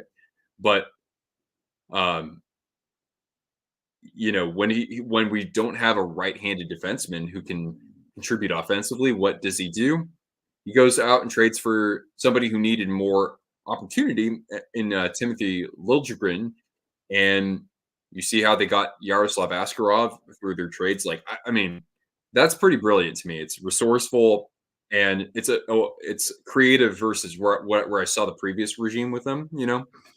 But yeah, at times I see that defensively, I see them actually looking better in terms of what I like about them is that they do a much better job now of keeping the crease clear. I think they had some bad turnovers last game, but uh, Vancouver's a good team too, and the goaltending's been pretty good for them. Try naming a forgotten NHL player. Thomas Vanek, the all-time leading scorer from Austria. For a hot moment, Thomas Vanek was money.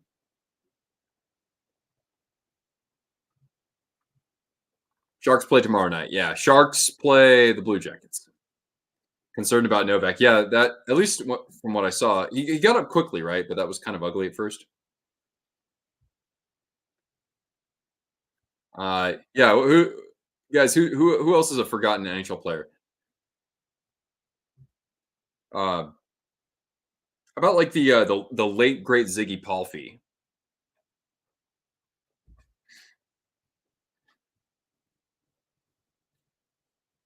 Dustin Wolf's going to be a star. Yeah, yeah, and you know what's good is Calgary's AHL team is obliterating the competition. The Choo Choo Train, one of the great one-hit wonders. Yeah, Hall of Fame announcements for the NHL. I didn't think so. Unless I saw something recently from the Hall of Fame, but not about the next class, or did they? Wait, Hockey Hall. Let me see here. Class of 2024 merchandise is available, but nothing about nominees. I mean, personally, I'm hoping that I think that even though as a player, I don't think he was quite Hall of Fame material. I think Patrick Marleau, he has to get in though for breaking a huge record.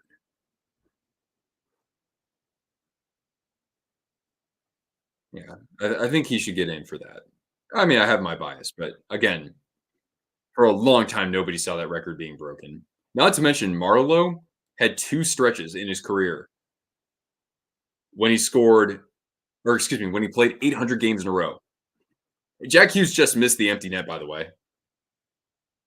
We're under three. We're at 3 minutes now.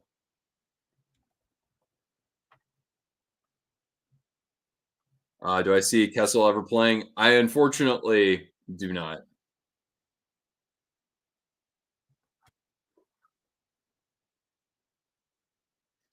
Oh, if we're talking about forgotten defensemen, I just looked at the Oilers and I thought about Sheldon Surrey.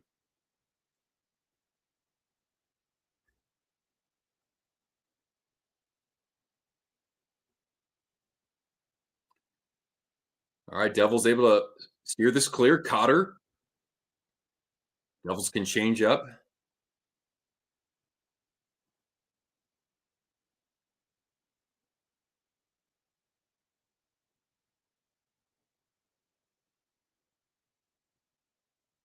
Now Jack Hughes gets or Howla gets upended behind his net.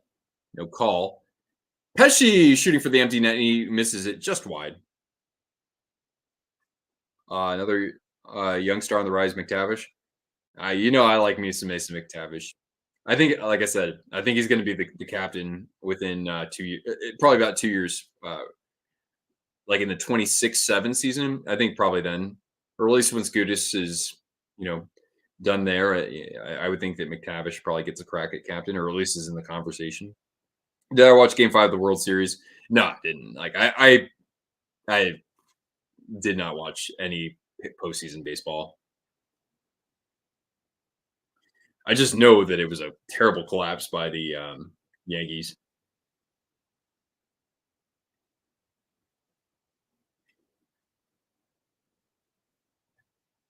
All right, a minute 40 remaining, and yet again, Cotter can get a clear here. Andre Bergeron, Mark Andre Bergeron. There you go. Yeah, I think that was before I really started watching hockey. Gudis should not have been named captain. Gudis in those really bright uniforms, those orange uniforms, that just does not look right to me. Even though, well, then again, he was a flyer for a while. So Bucks on the 1 yard line about to score a touchdown. Oh my gosh, they should go for two. Go for two.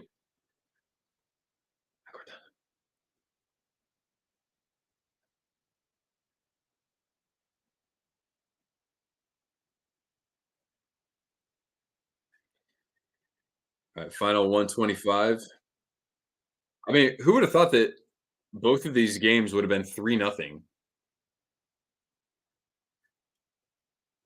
We haven't had that sort of stream in a while. Apparently, I haven't had food in a while because my stomach is growling. If Couture doesn't come back, who's next for the captaincy? Great question. I would hope that the Sharks wouldn't have a captain until they start really making up some, getting some progressing in their record, right? Like being able to actually take steps forward on the ice and in the win column, right?